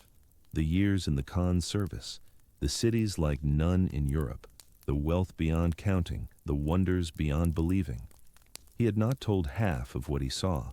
No one ever does. The world is always larger than our capacity to describe it, always stranger than our words can capture. But Marco Polo tried. He sat in his prison cell and poured out everything he could remember, and a writer took it down, and scribes copied it, and printers reproduced it, and the words passed down through the centuries until they reached us, here, now, still carrying some echo of that 24-year journey across the roof of the world. The canals of Venice are quiet tonight. The mist rises off the water as it has risen for 1,000 years. The bells of San Marco toll the hours as they tolled when Marco was a boy. Somewhere beneath the streets of the city, in foundations that may still contain fragments of medieval stone, the bones of the traveler may still rest, scattered, forgotten, but present, a physical trace of the man who walked further than any European before him. The question that remains, the question that has occupied scholars for 7 centuries, is how much of what Marco told was true. This is not a simple question. It cannot be answered with a single verdict, a thumbs up or thumbs down on the reliability of the travels. The book is not a monolithic thing. It is a composite, a layering of different kinds of knowledge, different degrees of certainty, different relationships between the teller and the thing told. Some of what Marco describes he clearly saw with his own eyes. Some of it he heard from others and reported as hearsay. Some of it he may have invented, or Rustichello may have embellished, or later copyists may have added. The task of separating these layers is painstaking, technical, and still ongoing. The skeptics have always had their arguments. The most famous was articulated by the British historian Francis Wood in a 1995 book provocatively titled, "Did Marco Polo Go to China?" Wood noted the silences in Marco's account, the things he does not mention that any visitor to China would surely have noticed. He says nothing about the Great Wall, that most visible of Chinese monuments. He says nothing about the Chinese writing system, with its thousands of ideographic characters that any Western observer would have found remarkable. He says nothing about tea drinking, that most ubiquitous of Chinese customs. He says nothing about foot binding, that strange and cruel practice that was becoming widespread among upper-class Chinese women during precisely the period of his residence. He says nothing about chopsticks. He says nothing about printing, though the Chinese had been printing books for centuries before Gutenberg. Could a man have lived in China for 17 years and failed to notice any of these things? The skeptics have another argument, one based not on silences but on sources. They note that Marco Polo does not appear in any Chinese record from the Mongol era. The Yuan dynasty kept meticulous archives. Officials were named, events were recorded, tribute missions were catalogued. If a foreign merchant had truly served the great Khan in high positions for nearly 2 decades, if he had truly governed the city of Yangzhou, surely there would be some trace of him in the administrative records. There is none. Marco Polo's name appears nowhere in the Chinese sources. To the Yuan bureaucracy, he seems not to have existed. And yet the defenders of Marco's veracity have their own arguments, and they are substantial. The Great Wall as we know it today, that massive stone edifice that snakes across the northern mountains, was largely built in the Ming dynasty, centuries after Marco's time. The Mongol-era walls were earthen ramparts, far less impressive, and in any case, the Mongols who ruled China had little interest in maintaining defenses against themselves. Marco's silence on the wall may simply reflect its relative insignificance in his time. As for the Chinese writing system, Marco explicitly tells us that he never learned to read or write Chinese. He worked through interpreters and acquired the spoken languages of the court, which were Mongol and Persian, not Chinese. As for tea, the word appears in some manuscripts of the travels, suggesting that it may have been present in the original text and later dropped by copyists who did not understand its significance. As for foot-binding, it was still spreading through Chinese society in the 13th century, and may not yet have been as universal as it later became. As for his absence from the Chinese records, this is perhaps the easiest to explain. Marco Polo was probably not known by that name in China. He was a foreign merchant serving in relatively minor positions, his name transliterated into Mongol or Persian forms that would bear no obvious relationship to the Venetian original. Finding him in the Yuan archives would be like trying to find a particular piece of hay in a scattered field, not knowing what color the hay might be. More importantly, the defenders point to what Marco gets right: his descriptions of Mongol customs, of the postal relay system, of the use of paper money, of the layout of cities. These details have been confirmed again and again by modern scholarship. His account of the route from the Middle East to China, of the sequence of cities and geographical features, is remarkably accurate. His description of the salt monopoly, of the coal burning, of the junks with their watertight compartments, these are things he could not have invented and could not have learned from any source available in Europe. He describes the manufacture of porcelain in terms that suggest direct observation.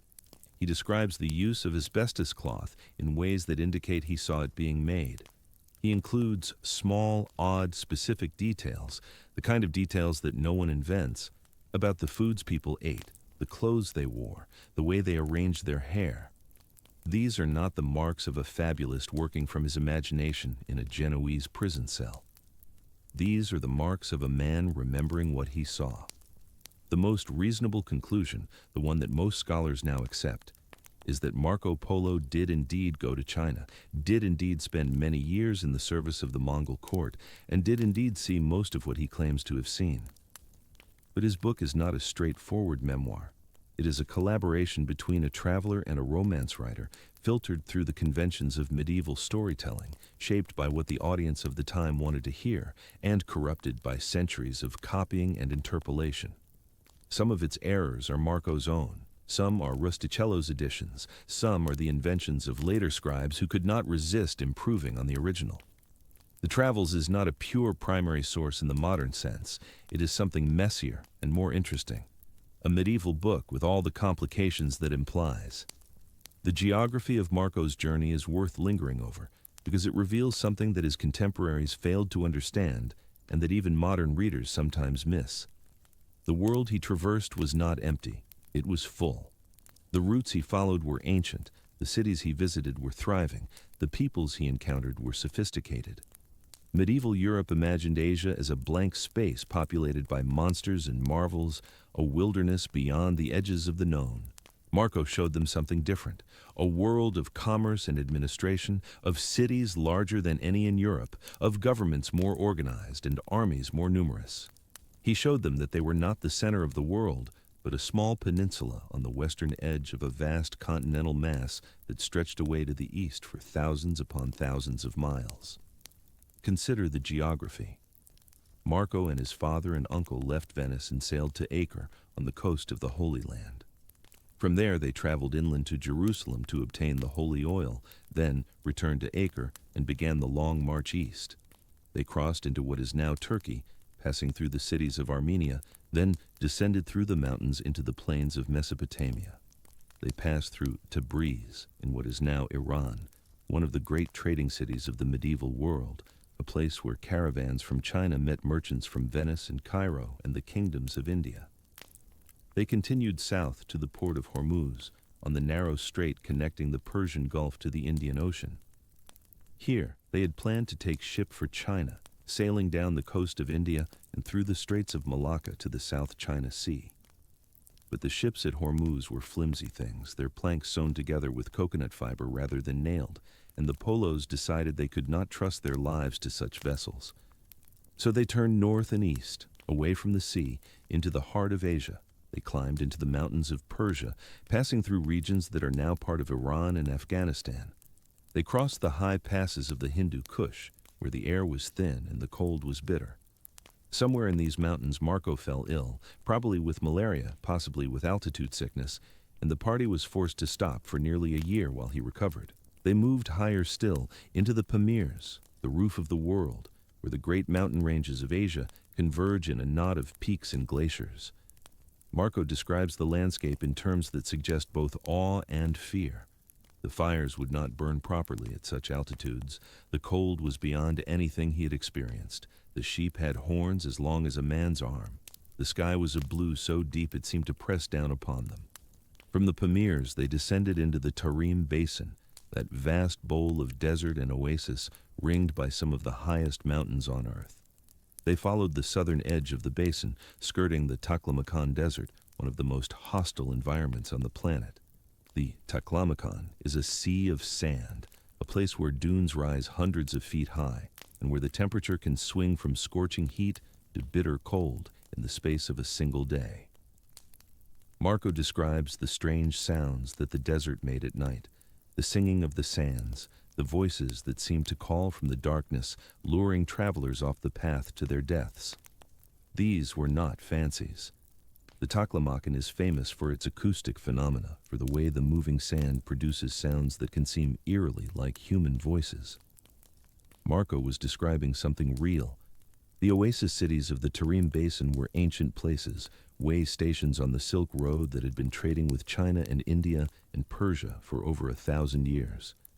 Marco passed through Kashgar, through Yarkand, through Khotan, through cities whose names have changed but whose locations remain. He saw the Buddhist monasteries carved into the cliffs, their walls painted with images of gods and demons, their libraries holding texts brought from India centuries before. He saw the markets where jade and silk and spices were traded, where merchants spoke a babel of languages, where the cultures of East and West mingled and merged. He was not the first European to see these places. There had been Christian missionaries, Franciscan friars sent by the Pope to negotiate with the Mongols.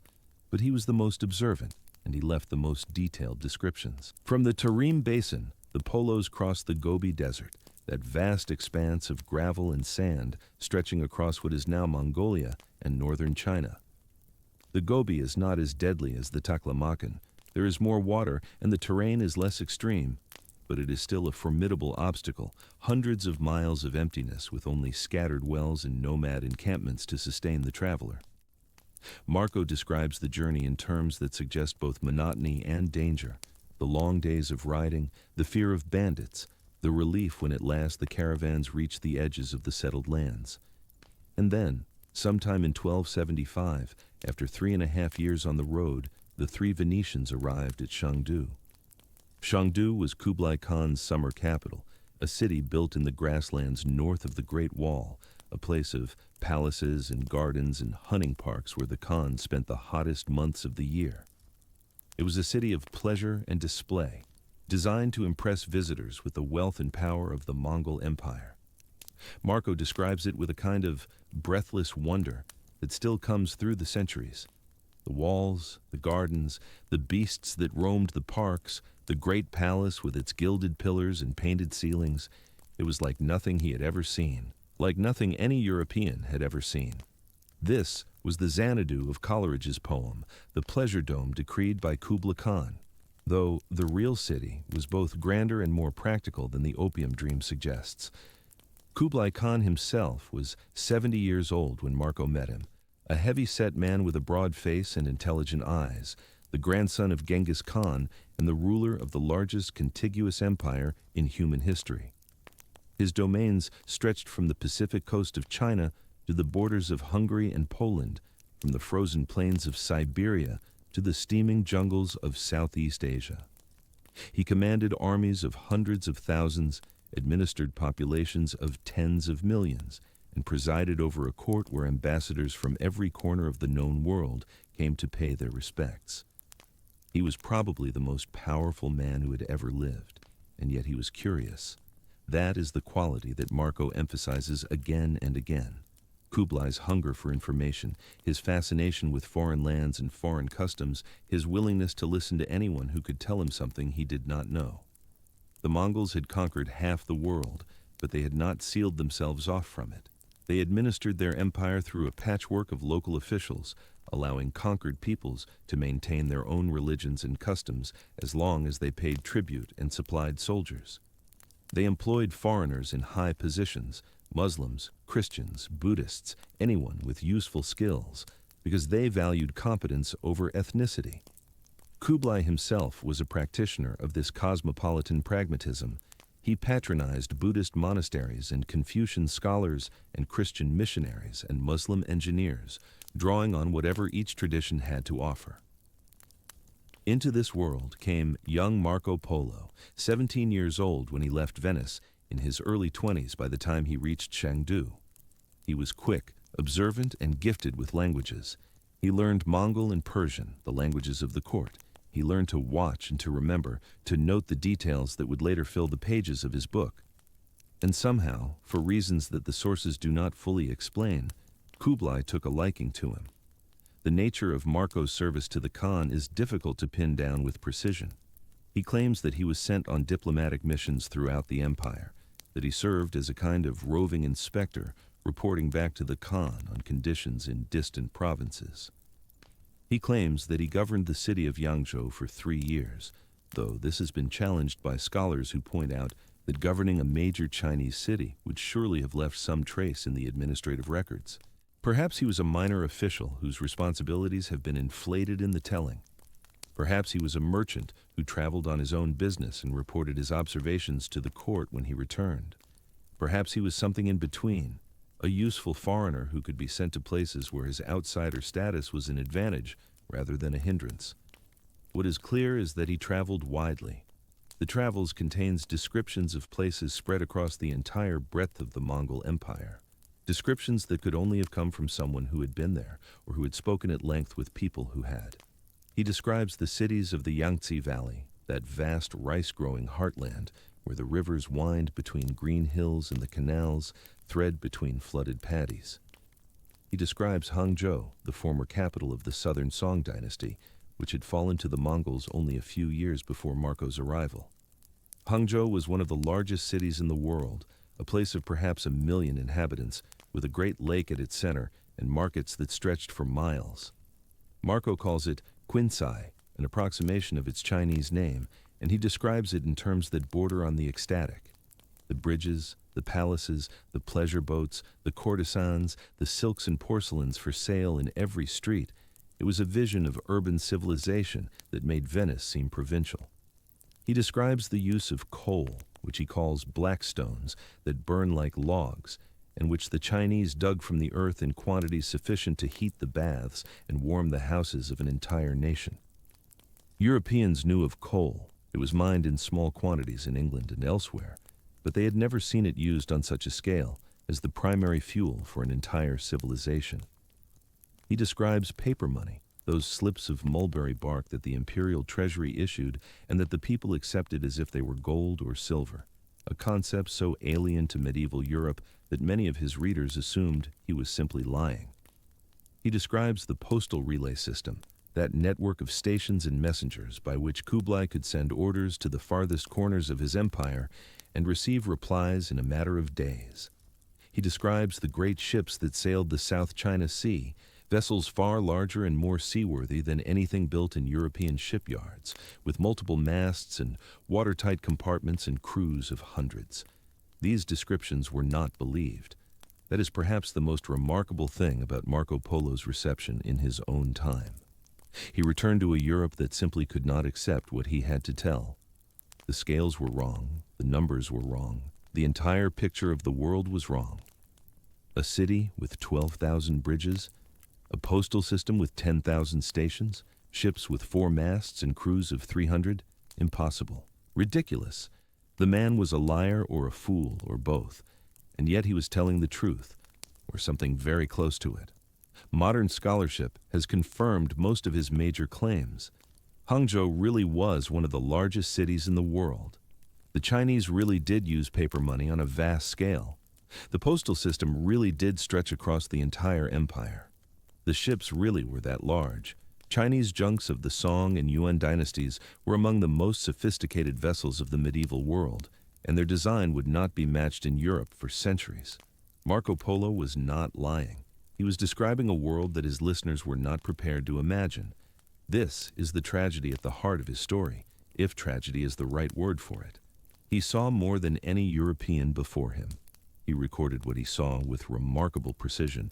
He came home and told his story to anyone who would listen, and his world did not believe him. They called him Il Milione, the man of millions, because every number he gave was too large, because every wonder he described was too wonderful. They treated his travels as entertainment rather than information, a book of marvels to be enjoyed for its strangeness rather than studied for its truth. The book survived anyway. It was copied and recopied, translated and retranslated, passing from hand to hand across the scriptoria of medieval Europe. Readers who did not believe it still found it compelling. The images were too vivid to forget. The golden roofs of Chipangu, the pleasure domes of Chengdu, the great Khan on his throne surrounded by 10,000 courtiers. Even as fantasy, it was irresistible. And slowly, over the centuries, as other travelers reached the East and confirmed what Marco had reported, the line between fantasy and fact began to blur. The things he had described turned out to be real. The world turned out to be as strange as he had said. The impact of the book is difficult to measure, but it is not difficult to see. For 2 centuries after Marco's death, his Travels was one of the most widely read books in Europe. It shaped what Europeans thought they knew about the East, not always accurately, since the book contained errors and exaggerations as well as truths, but powerfully, indelibly. When Columbus set sail in 1492, he carried a copy of the Travels with him, heavily annotated in his own hand. He was looking for the wonders that Marco had described, the gold of Cipangu, the spice islands of the Indies, the great cities of the Khan. He found something else, of course. He found a continent that Marco had never seen and never imagined. But he found it because Marco had opened his eyes to the possibility of a world beyond the horizon. The story of the Travels transmission is itself a small epic. The original manuscript that Marco dictated to Rustichello in that Genoese prison cell does not survive. What survives are copies of copies, each one slightly different from the others, each one bearing the marks of the scribes who copied it and the audiences for whom it was intended. The oldest surviving manuscript is in Franco-Italian, the hybrid language in which Rustichello composed his romances, a melange of French and Italian that was the lingua franca of aristocratic entertainment in 13th century Europe. Other manuscripts translated the text into Latin, into Tuscan Italian, into French, into German, into English. Each translation introduced changes, some deliberate and some accidental. Each scribe corrected what seemed like errors, added what seemed like improvements, deleted what seemed like redundancies. The result is a textual wilderness, a forest of variants that scholars have spent careers trying to navigate. There is no single authoritative text of the Travels. There are only approximations, reconstructions, educated guesses about what Marco actually said and what Rustichello actually wrote. The book that modern readers encounter is a composite stitched together from multiple sources with footnotes indicating where the different manuscripts diverge. It is a palimpsest, layer upon layer of medieval hands reaching back toward a voice that spoke 7 centuries ago in a cold stone cell in Genoa. And yet, through all those layers, something of that voice survives. The rhythms of memory, the cadence of description, the way a man's mind wanders from one marvel to the next, these things persist even through translation and transcription. When Marco describes the desert singing in the night, you can hear something that sounds like awe. When he describes the great cities of the East, you can hear something that sounds like wonder. When he describes his years in the Khan's service, you can hear something that sounds like nostalgia, the particular melancholy of a man remembering the most important chapter of his life. He was an old man when he died, 70 years old by the calendar of his time, which means he had outlived most of his contemporaries. The Venice he died in was not the Venice he had left as a boy. The city had grown richer, more powerful, more confident of its place in the world. The Polo family remained respectable, but not prominent, merchants among merchants in a city of merchants. Marco's daughters married into good families. His estate was divided according to his careful will. His Tatar slave Pietro was freed, as Marco had promised, with a bequest to help him start his new life. The loose ends were tied, the bones were buried somewhere, in the church of San Lorenzo, according to tradition, though the church is gone now and no one knows exactly where the grave lay. Perhaps they are still there, beneath the foundations of the old people's home that stands on the site. Perhaps they were moved during some renovation, some plague, some war, and now lie scattered in soil that no one remembers is sacred. It does not matter. The bones were never the important part. The important part was the book, the words, the memory preserved in parchment and ink. The canals of Venice flow tonight as they have flowed for 1,000 years, the dark water lapping against stone foundations that Marco would still recognize. The tourists crowd San Marco as the merchants once did. A different kind of commerce, but commerce nonetheless. The city sinks slowly into the lagoon, a few millimeters per century, as if the weight of its own history were dragging it down. And somewhere, in that slow subsidence, in that gradual surrender to the sea, there is a metaphor that Marco himself might have appreciated. All things pass, all cities sink, all memories fade into the murk of time, but some things, before they disappear entirely, send out ripples that travel further than anyone could have predicted. The ripples from Marco Polo's book traveled for centuries. They are traveling still. To understand what the travels meant to the people who read it in the decades and centuries after Marco's death, we must first understand what Europe knew about the world in the year 1300. The answer is almost nothing. The educated European of that era had inherited from classical antiquity a rough sketch of the Mediterranean basin, the familiar coasts of Christendom and the Islamic world that ringed that ancient sea. Beyond that sketch, the map dissolved into fantasy.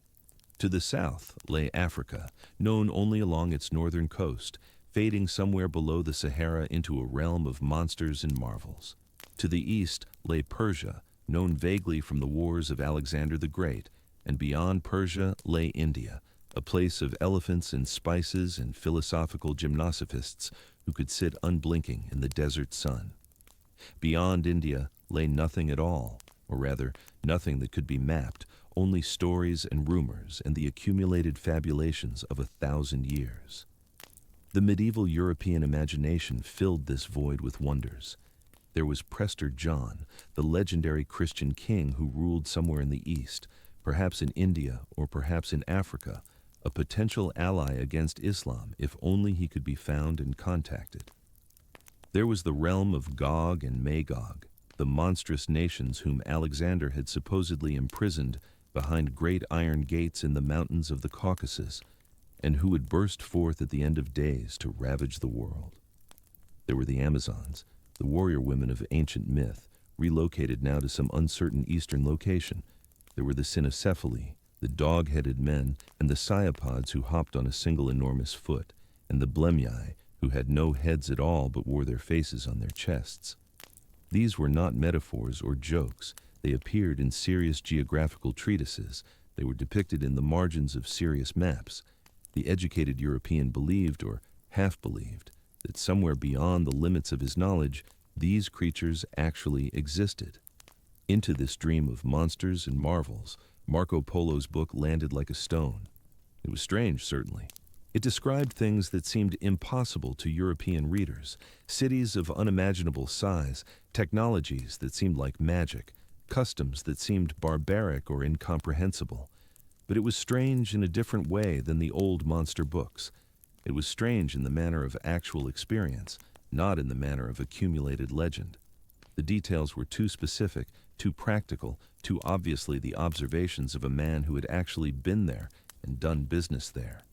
Marco described not the dog-headed men, but the coal merchants, not the cyapods, but the paper currency, not the blemii, but the postal relay stations that could carry a message across the length of the empire in a matter of days. He described, in short, a functioning civilization, a world of cities and commerce and complex administration that operated according to its own logic and did not require monsters to make it interesting.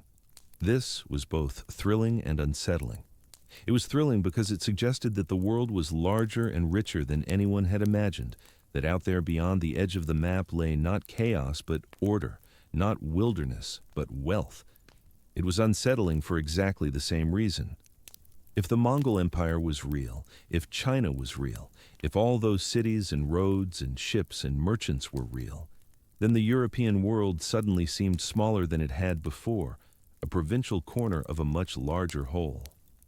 The center of the world was no longer Jerusalem, as medieval maps had traditionally shown it, but somewhere far to the east, in the court of a pagan emperor who ruled more territory than all the kings of Christendom combined. Some readers rejected this vision outright. They called Marco a liar, a fabulist, a man who had spun travelers' tales into literary gold. The nickname Il Milione stuck to him and his descendants, a family brand of exaggeration. Other readers embraced the vision but transmuted it back into fantasy, treating the travels as another wonder book to be shelved alongside the legends of Alexander and Prester John.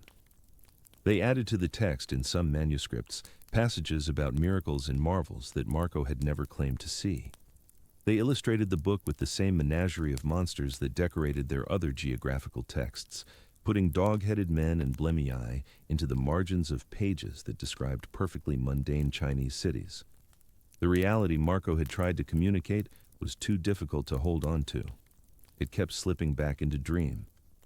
But some readers, a crucial minority, took Marco seriously. They read his descriptions with the attention of men who planned to follow his routes, to find his cities, to tap into the wealth he had described. They made notes in the margins. They underlined passages. They copied out distances and directions and the names of ports and rulers. These practical readers were the ones who would eventually change the world. The most famous of them, of course, was Christopher Columbus. Columbus owned a copy of the Travels, not Marco's original, but a Latin translation printed in the 1480s, long after Marco's death, but still nearly 2 centuries before Columbus set sail. This copy survives today in the Biblioteca Colombina in Seville, and it is one of the most heavily annotated books in existence. Columbus read it with a pencil in his hand, or rather with the early Renaissance equivalent, making notes in the margins on nearly every page. He was particularly interested in the passages about China and Japan, about Cathay and Chipangu, as Marco called them. He underlined Marco's description of Chipangu's golden roofs. He noted the distances that Marco gave for the sea voyage from China to the Spice Islands of the Indonesian archipelago. He was building, in those margins, the case for a westward voyage that would reach the east by sailing into the sunset. Columbus's copy of the Travels is a physical record of a mind at work, a document of obsession. You can see him calculating, extrapolating, sometimes misreading in ways that supported his preconceptions. He believed, as many educated people of his time believed, that the earth was a sphere, and that therefore a ship sailing west from Europe would eventually reach the eastern coast of Asia. The question was how far. Marco's book suggested that Asia was enormous, that it extended far to the east of where earlier geographers had placed it. If that was true, then the westward distance from Europe to Asia was correspondingly smaller. Columbus seized on every passage that seemed to support this conclusion. He ignored or minimized the passages that contradicted it. This was not fraud. It was the natural human tendency to find what you are looking for, to see confirmation where a more dispassionate eye might see ambiguity. Columbus believed he could reach Asia by sailing west, and he read Marco Polo's book in a way that reinforced that belief. He was wrong, of course. Wrong about the size of the earth, wrong about the distance to Asia, wrong about what lay between Europe and the eastern shore. But his errors, filtered through Marco's book, became one of the engines of history. When Columbus landed in the Bahamas in 1492, he believed he had reached the outer islands of Asia, the beginning of the wondrous East that Marco had described. He spent the rest of his life searching for the cities of Cathay, for the court of the great Khan, for the golden roofs of Chipangu. He never found them because they were not there to be found, because an entire hemisphere, 2 continents and countless islands and civilizations lay between him and the Asia that Marco had described. But he never stopped believing that he was close. He went to his grave in 1506 still convinced that he had reached the periphery of Marco Polo's world. The Columbian voyages were not, of course, caused by Marco Polo's book. The forces driving European expansion westward were complex and multiple.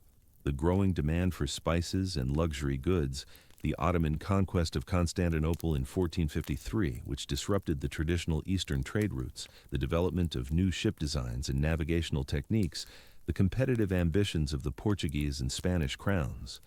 But the Travels provided something essential to that expansion, a vision of what might be found at the journey's end.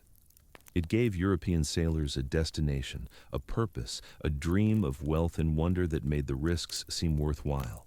Without that dream, the voyages might never have been funded, the ships might never have been built, the crews might never have been recruited.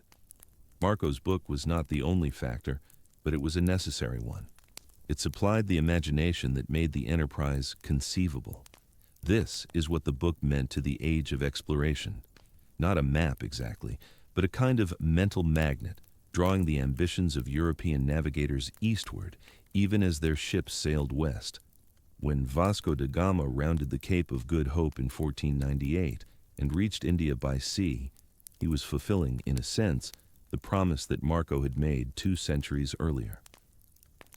When the Portuguese established their trading posts in Malacca and Macau, when the Spanish conquered the Philippines and named them after their king, when the Dutch and English followed in their wake and built their own commercial empires across the Indian Ocean and the South China Sea, they were walking, at last, in Marco's footsteps.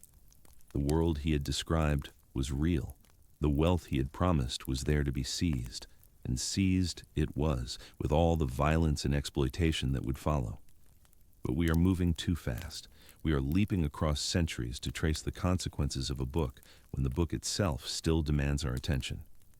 Before Marco's vision could change the world, it had to survive the centuries between his death and Columbus's birth. It had to pass through the hands of countless readers who understood it in their own ways, who used it for their own purposes, who shaped it into the cultural artifact that Columbus would eventually pick up and annotate.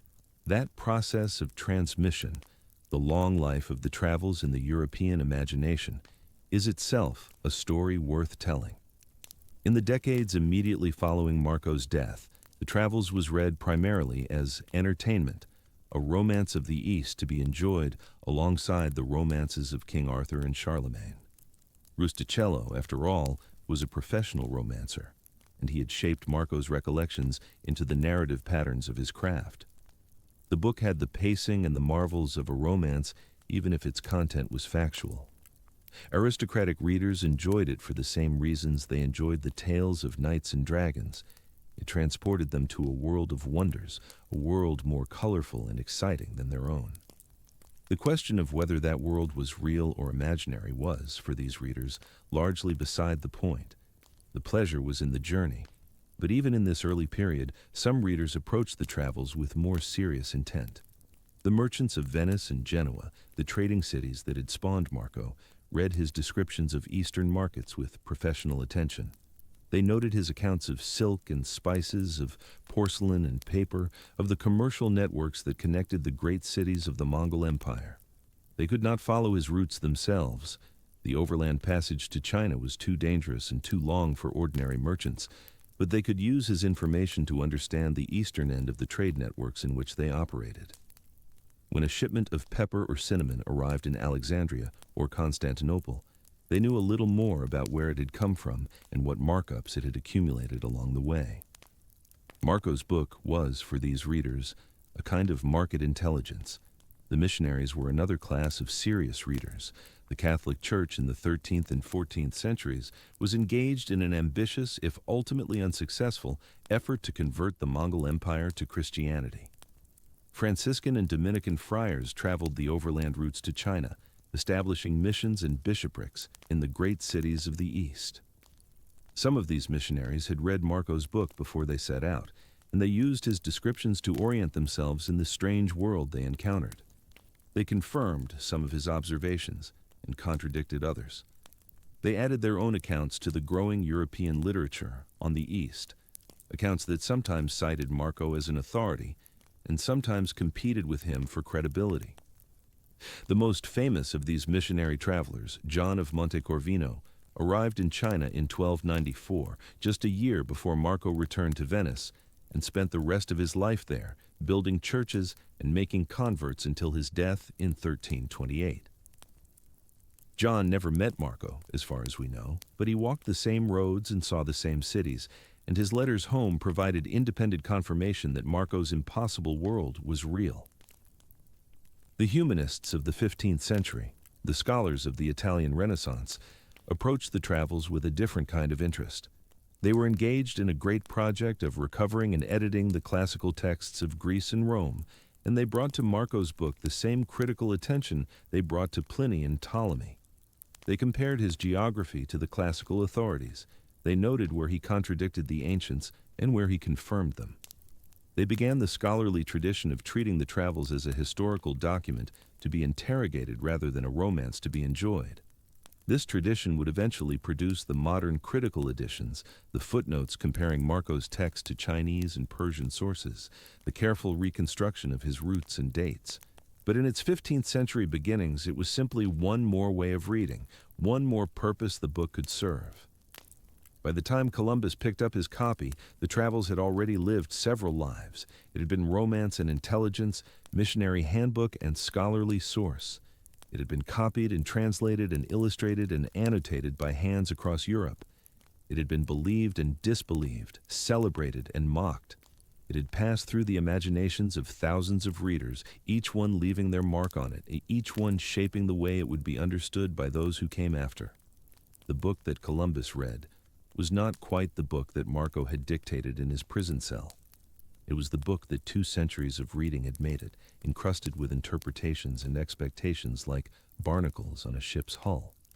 And yet something of Marco's original voice persisted. Through all the translations and copies and interpolations, the essential quality of his observation survived. The way he looked at things, practical, curious, unsentimental, came through the layers of transmission. You could still hear, if you listened carefully, the voice of a man remembering a world he had loved and lost, describing it with the precision of a merchant and the wonder of a boy.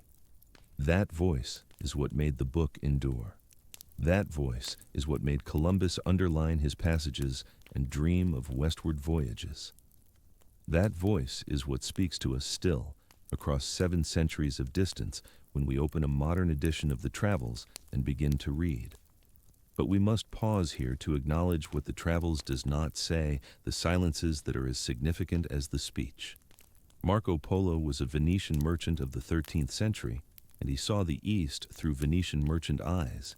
He was interested in trade goods and prices, in transportation networks and commercial opportunities. He was interested in the customs and religions of the peoples he encountered, because a good merchant needs to understand his trading partners. He was interested in political structures and military forces, because these determine the security of the routes along which goods flowed. What he was not interested in, or at least not interested enough to record in detail, was the inner life of the civilizations he passed through.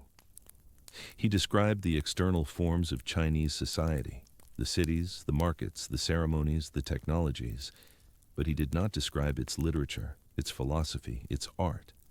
He did not quote Chinese poetry or discuss Chinese painting. He did not engage with Confucianism or Taoism or the Buddhist thought that was transforming Chinese culture in his time.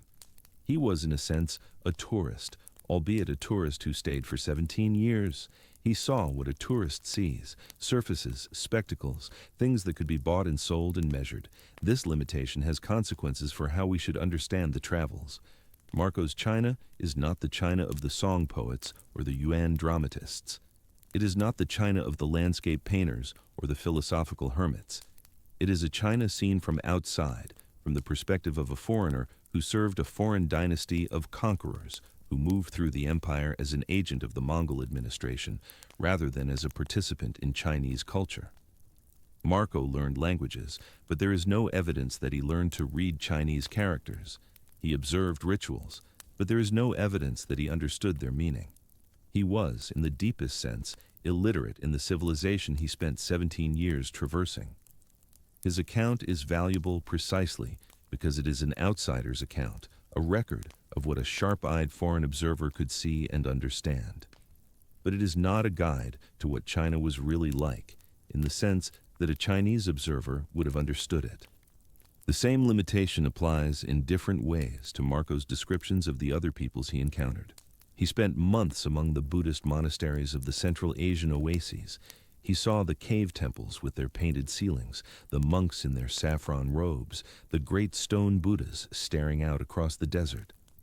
But he understood Buddhism only dimly, as a system of idol worship that he compared unfavorably to Christianity. He saw the forms of the religion without grasping its substance. He saw the physical plant, not the spiritual architecture. And there is a deeper silence still, a silence that modern readers often find troubling. Marco traveled through a world shaped by conquest and violence. The Mongol Empire that he served had been built on the ruins of countless destroyed civilizations. The cities he admired in China had been, many of them, sacked and burned within living memory. The prosperous trade routes he traversed ran through regions that had been depopulated by war and massacre. The Pax Mongolica that made his travels possible was a peace built on terror, on the memory of what happened to those who resisted. Marco knew this. He could not have spent 17 years in the Mongol administration without knowing it.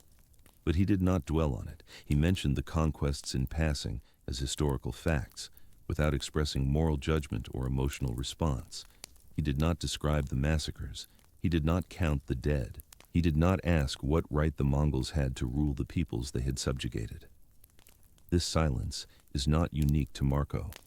It is characteristic of his time and his culture. Medieval Europeans did not, on the whole, question the right of conquest. They lived in a world where violence was normal, where kings took what they could hold, where the strong ruled the weak by divine permission or natural law. Marco served a conqueror because that was what a practical man did. He admired Kublai Khan because Kublai was admirable by the standards that Marco understood, powerful, intelligent, effective, generous to those who served him well.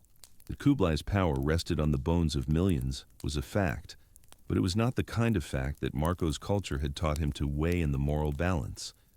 Modern readers inevitably weigh it differently. We read the travels with the knowledge of what Mongol conquest meant for the peoples who experienced it, the sacked cities, the mass executions, the enslavement, the famine. We read it knowing that the splendid civilization Marco admired was a civilization in mourning, a culture that had survived apocalypse and was still, in many ways, living in its shadow. We read it knowing that the trade routes Marco praised were routes that had been cleared, in some cases by genocide. This knowledge does not invalidate the travels. Marco described what he saw, and what he saw was real. But it complicates our reading. It places Marco's wonder in a context that he himself did not acknowledge.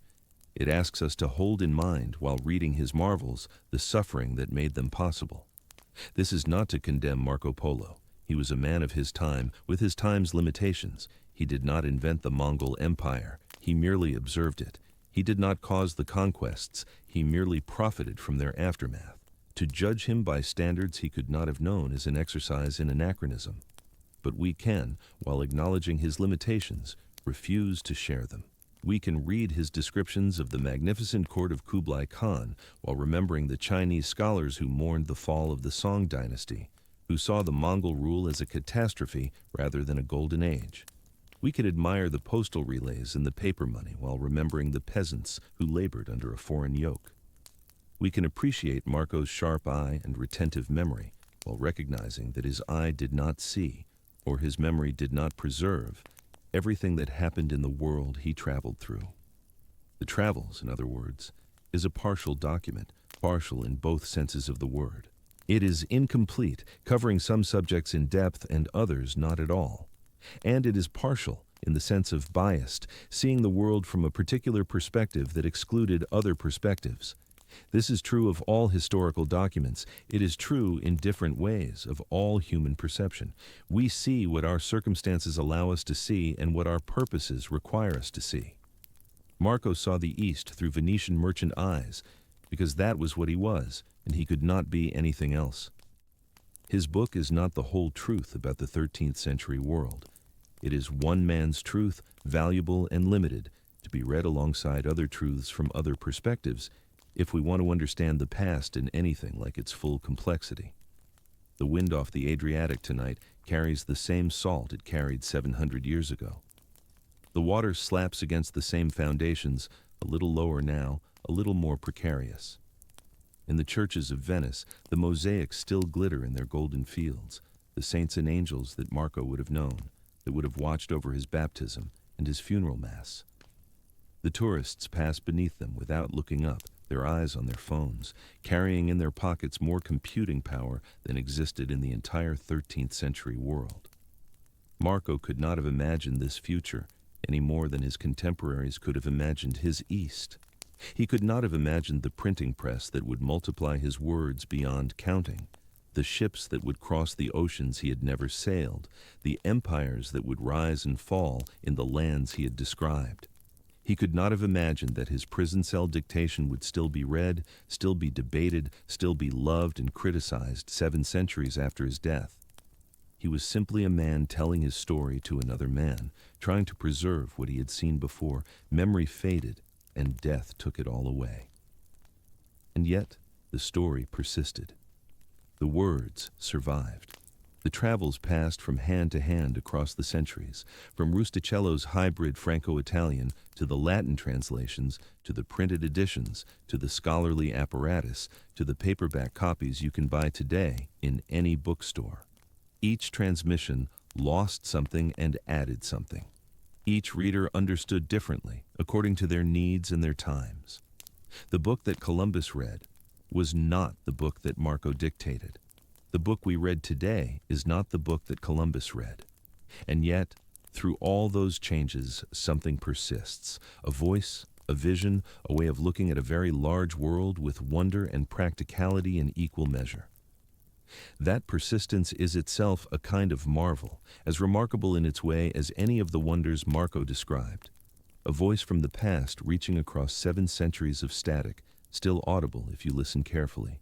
A man who walked to China and back, who saw things that no one in his world had ever seen, who came home and told what he knew, and whose telling echoed down the corridors of time until it reached us here, tonight, in a world he could not have imagined. The canals flow on. The city sinks. The mist rises off the water as it has risen for 1,000 years. And somewhere, in the accumulated layers of stone and memory, in the libraries and the archives and the printed pages scattered across the world, Marco Polo's words remain, waiting for the next reader to pick them up and begin the journey. East. The journey. East. It is a phrase that has haunted the European imagination for as long as there has been a Europe to imagine with. East toward the rising sun, east toward spices and silks, east toward the lands of gold and wonder that lay beyond the horizon of the known. Marco Polo did not invent this longing. It existed before him and would exist long after, but he gave it a shape, a destination, a catalogue of marvels that transformed vague yearning into something like a map. And in doing so, he set in motion consequences that would reshape the world in ways he could never have foreseen. Consider, for a moment, the book itself as it moved through history. In the decades after Marco's death, the travels spread across Europe like a slow tide. Manuscript copies multiplied in the scriptoria of monasteries and the workshops of professional scribes. Each copy differed slightly from the last, as copyists made errors, corrected what they believed were errors, added glosses, omitted passages they found unbelievable or irrelevant. By the time the printing press arrived in the 15th century, there were perhaps 150 manuscript versions of the travels in circulation, no 2 of them identical. The first printed edition appeared in German in 1477, followed by Latin and Italian editions, and suddenly the book was available to anyone with a few coins and the ability to read. It became, in modern terms, a bestseller, one of the most widely read books of the early modern period, and among its readers was a Genoese sailor with an obsession. Cristoforo Colombo, whom the English-speaking world calls Christopher Columbus, owned a copy of the Latin translation of Marco Polo's travels. We still have it. It survives today in the Biblioteca Colombina in Seville, and its margins are thick with annotations in Columbus's own hand. He underlined passages. He made notes. He calculated distances. He marked, with particular attention, the descriptions of Tipangu, the island kingdom of gold that Marco had heard of but never visited. He marked the descriptions of the great ports of southern China, of the spice islands of the Indonesian archipelago, of the wealth that flowed through the trading cities of the East. And he began to calculate. The mathematics were wrong, of course. Columbus dramatically underestimated the circumference of the Earth and the distance westward from Europe to Asia. He believed that Japan lay roughly where the Caribbean actually is, that he could reach the markets of the East by sailing west across a relatively narrow Atlantic. This was a geographical error of spectacular proportions, and it would have been fatal had the Americas not happened to be in his way. But the error was driven by desire, and the desire was driven, at least in part, by Marco Polo. Columbus did not set out to discover a new world. He set out to find an old one, the world that Marco had described, the world of Kublai Khan and the golden roofs of Cipangu and the great cities of Cathay. When he made landfall in the Bahamas in October of 1492, he believed he had reached the outer islands of Asia. He would go to his grave still believing it. This is one of history's great ironies. Marco Polo inspired the voyage that would prove his geography incomplete, that would reveal a pair of continents he had never known existed, that would shift the center of gravity of world history from the ancient trade routes of Asia to the Atlantic Basin and the colonial empires of Western Europe. The man who had walked to China inspired the man who would sail to America, and neither of them understood what they had actually done. Marco thought he was describing a world. Columbus thought he was finding that world. Both were wrong, and both were right, and the collision of their errors produced modernity. But Columbus was only the beginning. The age of European expansion that followed his voyages was driven, in part, by the dream of the East that Marco had planted in the European imagination. The Portuguese pushed south along the African coast, rounded the Cape of Good Hope in 1488, and reached the Indian Ocean in 1498, finally achieving by sea what Marco had achieved by land. The Spanish, thwarted by the unexpected presence of the Americas, pushed west and south, conquered the Aztec and Inca empires, and continued across the Pacific to the Philippines, which they named for their king. The Dutch and the English and the French followed, each seeking their own route to the wealth of Asia, each carrying in their cultural memory the images and expectations that Marco's book had established. The East, they found, was not exactly the East that Marco had described. 2 centuries had passed after all, and empires had risen and fallen. The Mongol Yuan dynasty had been overthrown in 1368 by the native Chinese Ming, and the great unified empire that Kublai had ruled had fragmented into its constituent parts. The trade routes of Central Asia had withered as the Mongol peace gave way to political chaos and regional warfare. The cities that Marco had visited were still there, many of them, but they were under different rulers now, speaking different languages, part of different political orders. History had moved on while the book stayed the same. And yet, in a deeper sense, what Marco had described was still true. The East was still there. China was still vast and wealthy and sophisticated. India was still a land of spices and textiles and philosophical complexity. The islands of Southeast Asia still produced pepper and nutmeg and cloves in quantities that European markets craved. The fundamental geography of human civilization, with its great concentrations of population and wealth in Asia and its relatively backward and peripheral Europe, remained in place. What the age of exploration changed was not the East itself, but Europe's relationship to it. Where Marco had traveled as a guest in someone else's empire, marveling at wonders he could not reproduce, the Europeans who followed him came as conquerors, colonizers, and exploiters, determined to take by force what they could not obtain by trade. This is the shadow that falls across Marco's legacy. He did not intend conquest. He did not advocate empire. He was a merchant and a memoirist, not a conquistador or an imperialist theorist. And yet his book became, in the hands of later readers, a kind of invitation, a catalog of desirable things that lay waiting in the East for whoever was bold enough to take them. The gold and the silk and the spices, the porcelain and the pearls, the vast populations that might be converted to Christianity or pressed into labor. All of it was there in the travels, described in loving detail, awaiting the arrival of European ships and European guns. Marco Polo did not cause the age of imperialism, but he helped make it imaginable. He helped create the dream of Eastern wealth that would drive European expansion for 5 centuries, leaving in its wake a trail of conquest and exploitation and cultural devastation that we are still reckoning with today. This is not a comfortable legacy. It complicates any simple celebration of Marco as a hero or a pioneer. It asks us to consider the ways in which knowledge itself can become a weapon, the ways in which the act of description can shade into the act of possession.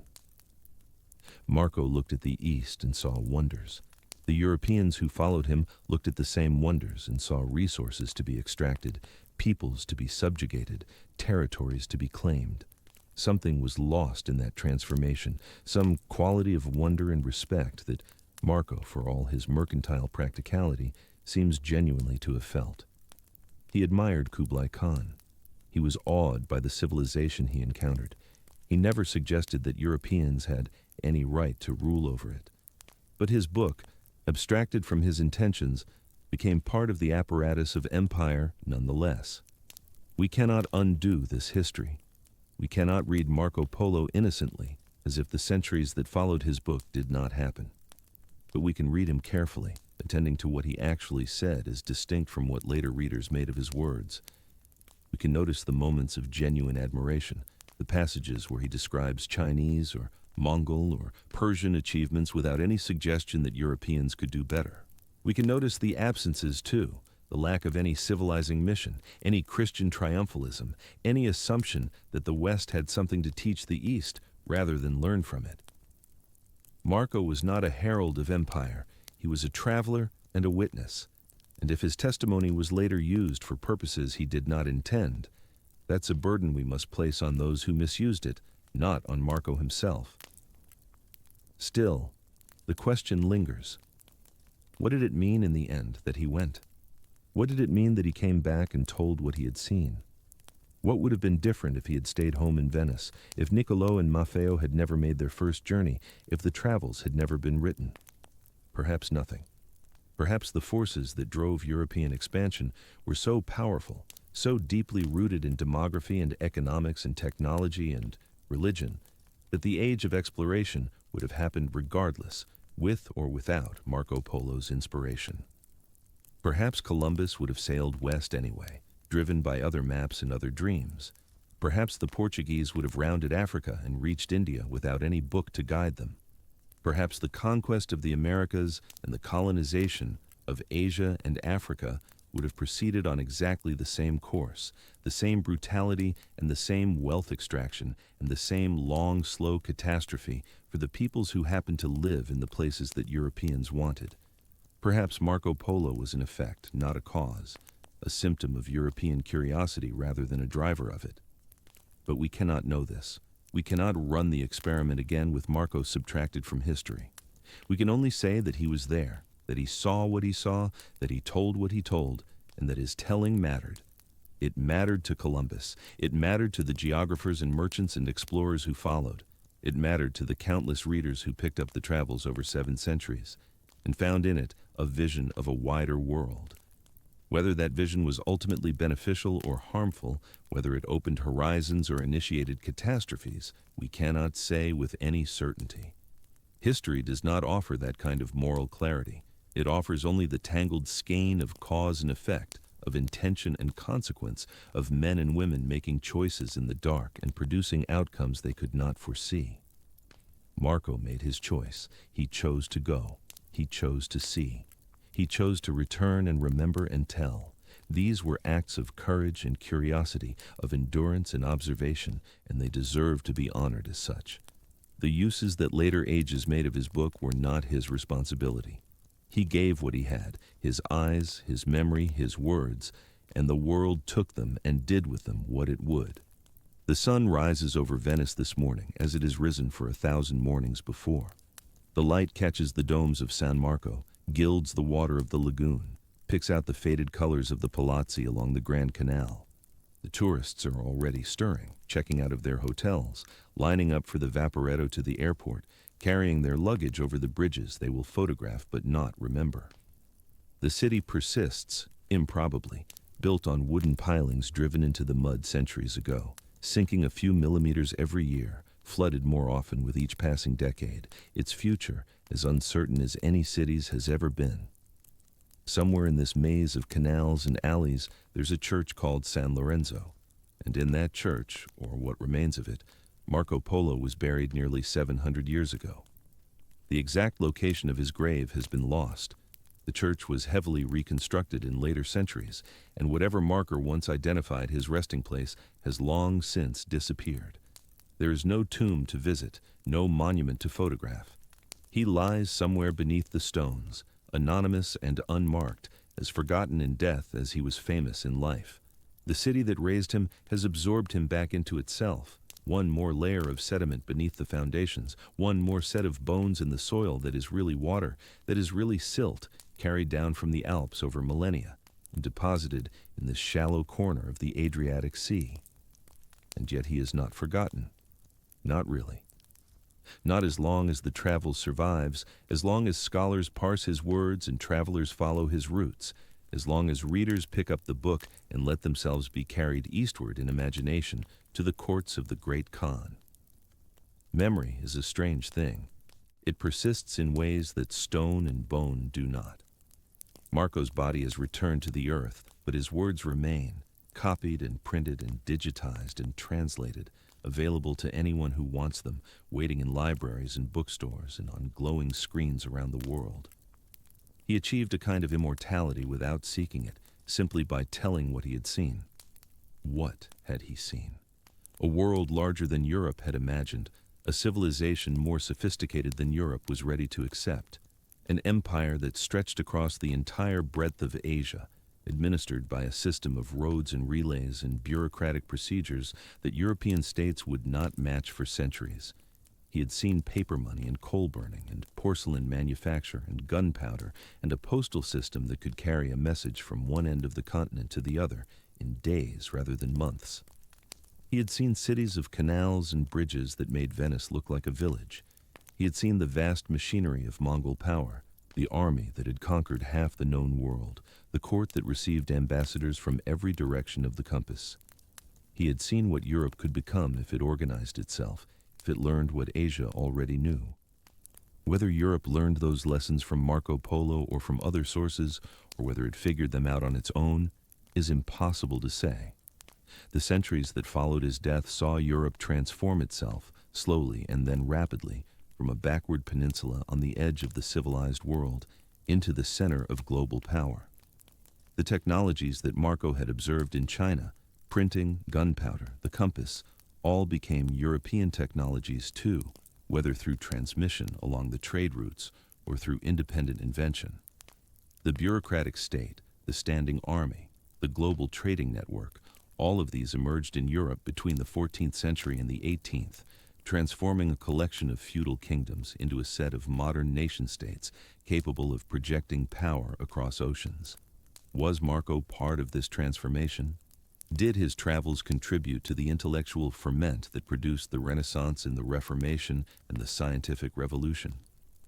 We cannot know for certain. We can only say that he was there at the beginning, that he showed Europe a mirror of what it was not yet, but might someday become. The bells of San Marco are ringing now, as they have rung for centuries, calling the faithful to prayer in the basilica that Marco knew, beneath the golden mosaics that watched over his childhood and his old age. The tourists pause to listen, to photograph, to upload their images to the cloud where they will persist in digital memory until the servers fail and the files corrupt, and the entire infrastructure of our connected world collapses into obsolescence. Our monuments are no more permanent than Marco's. Our memory is no more reliable than his. We too will be forgotten, and whatever we have written and recorded will be lost or misunderstood or misused by those who come after us. But that is no reason not to try. That is no reason not to go and see and return and tell. The act of witness is its own justification, regardless of what happens to the testimony afterward. Marco did not write for Columbus. He did not write for us. He wrote for himself and for Rustichello in a prison cell in Genoa because the story was inside him and needed to come out, because he had seen things that no one in his world had ever seen, and he could not bear to let them be forgotten. That is the purest motive for writing that there is. Not fame, not profit, not influence, but simply the need to preserve what would otherwise be lost. And so we return, at the end, to where we began. A cold stone cell in Genoa. 2 prisoners of war. A tallow candle flickering against the damp. One man talking, the other writing. both of them building something out of words that would outlast the prison and the war and the Republic of Venice and the Mongol Empire and nearly everything else that existed in their world. They could not have known what they were making. They could not have known that they were producing one of the most influential books in human history. They were just two men trying to pass the time, trying to preserve a memory, trying to give shape and permanence to something that would otherwise fade and die. That is all any of us can do. We cannot control how we will be remembered or whether we will be remembered at all. We cannot control how our words will be used, what purposes they will serve, what consequences they will set in motion.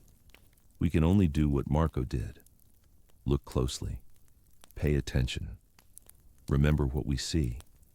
And when the time comes, tell what we know as honestly and completely as we are able, trusting that someone, somewhere, will find value in our testimony. The water of the Venetian lagoon is the same water that lapped at Marco's gondola when he was a child. The salt wind off the Adriatic is the same wind that filled the sails of his father's trading ships. The light that breaks over the rooftops each morning is the same light that fell on the Taklamakan Desert and the Summer Palace at Chengdu and the canals of Hangzhou 700 years ago. The light does not remember. The water does not remember. The wind carries no messages from the past, but we remember. That is our particular human gift and burden. We remember what the light has touched and the water has carried and the wind has witnessed. We pass the memory from mind to mind, from generation to generation, across the centuries and the millennia, losing some of it and distorting some of it and inventing some of it, but somehow preserving enough of it that the past remains accessible to us, a country we can visit even though we can never live there. Marco Polo gave us that country, or one part of it. He gave us a 13th century world of silk roads and caravans, of khans and emperors, of deserts and mountains and cities beyond imagining. He gave us the East as it existed in one man's memory, filtered through one man's eyes, shaped by one man's purposes. It was not the whole truth. It was not even his own whole truth, but it was enough. It was a window, cracked and distorted but still transparent, through which we can glimpse a world that is otherwise lost to us forever. And so tonight, when the mist rises off the Venetian canals and the streetlights glow orange against the ancient stone, think of a young man standing on a ship's deck somewhere in the Indian Ocean, watching the stars wheel overhead in patterns he had never seen before, patterns with no names in any European language. Think of him memorizing what he saw, storing it away for the telling that would come later, not knowing that his telling would echo across 700 years and reach the ears of listeners he could not have imagined. He has been dead for 7 centuries. His bones are dust beneath a church that no longer exists in the form he knew. His world is gone, the Mongol Empire dissolved, the trade routes vanished, the cities transformed beyond recognition. But the words remain. The story persists. And somewhere, tonight, someone is picking up the travels for the first time, opening the pages, beginning the journey east. Marco would have understood.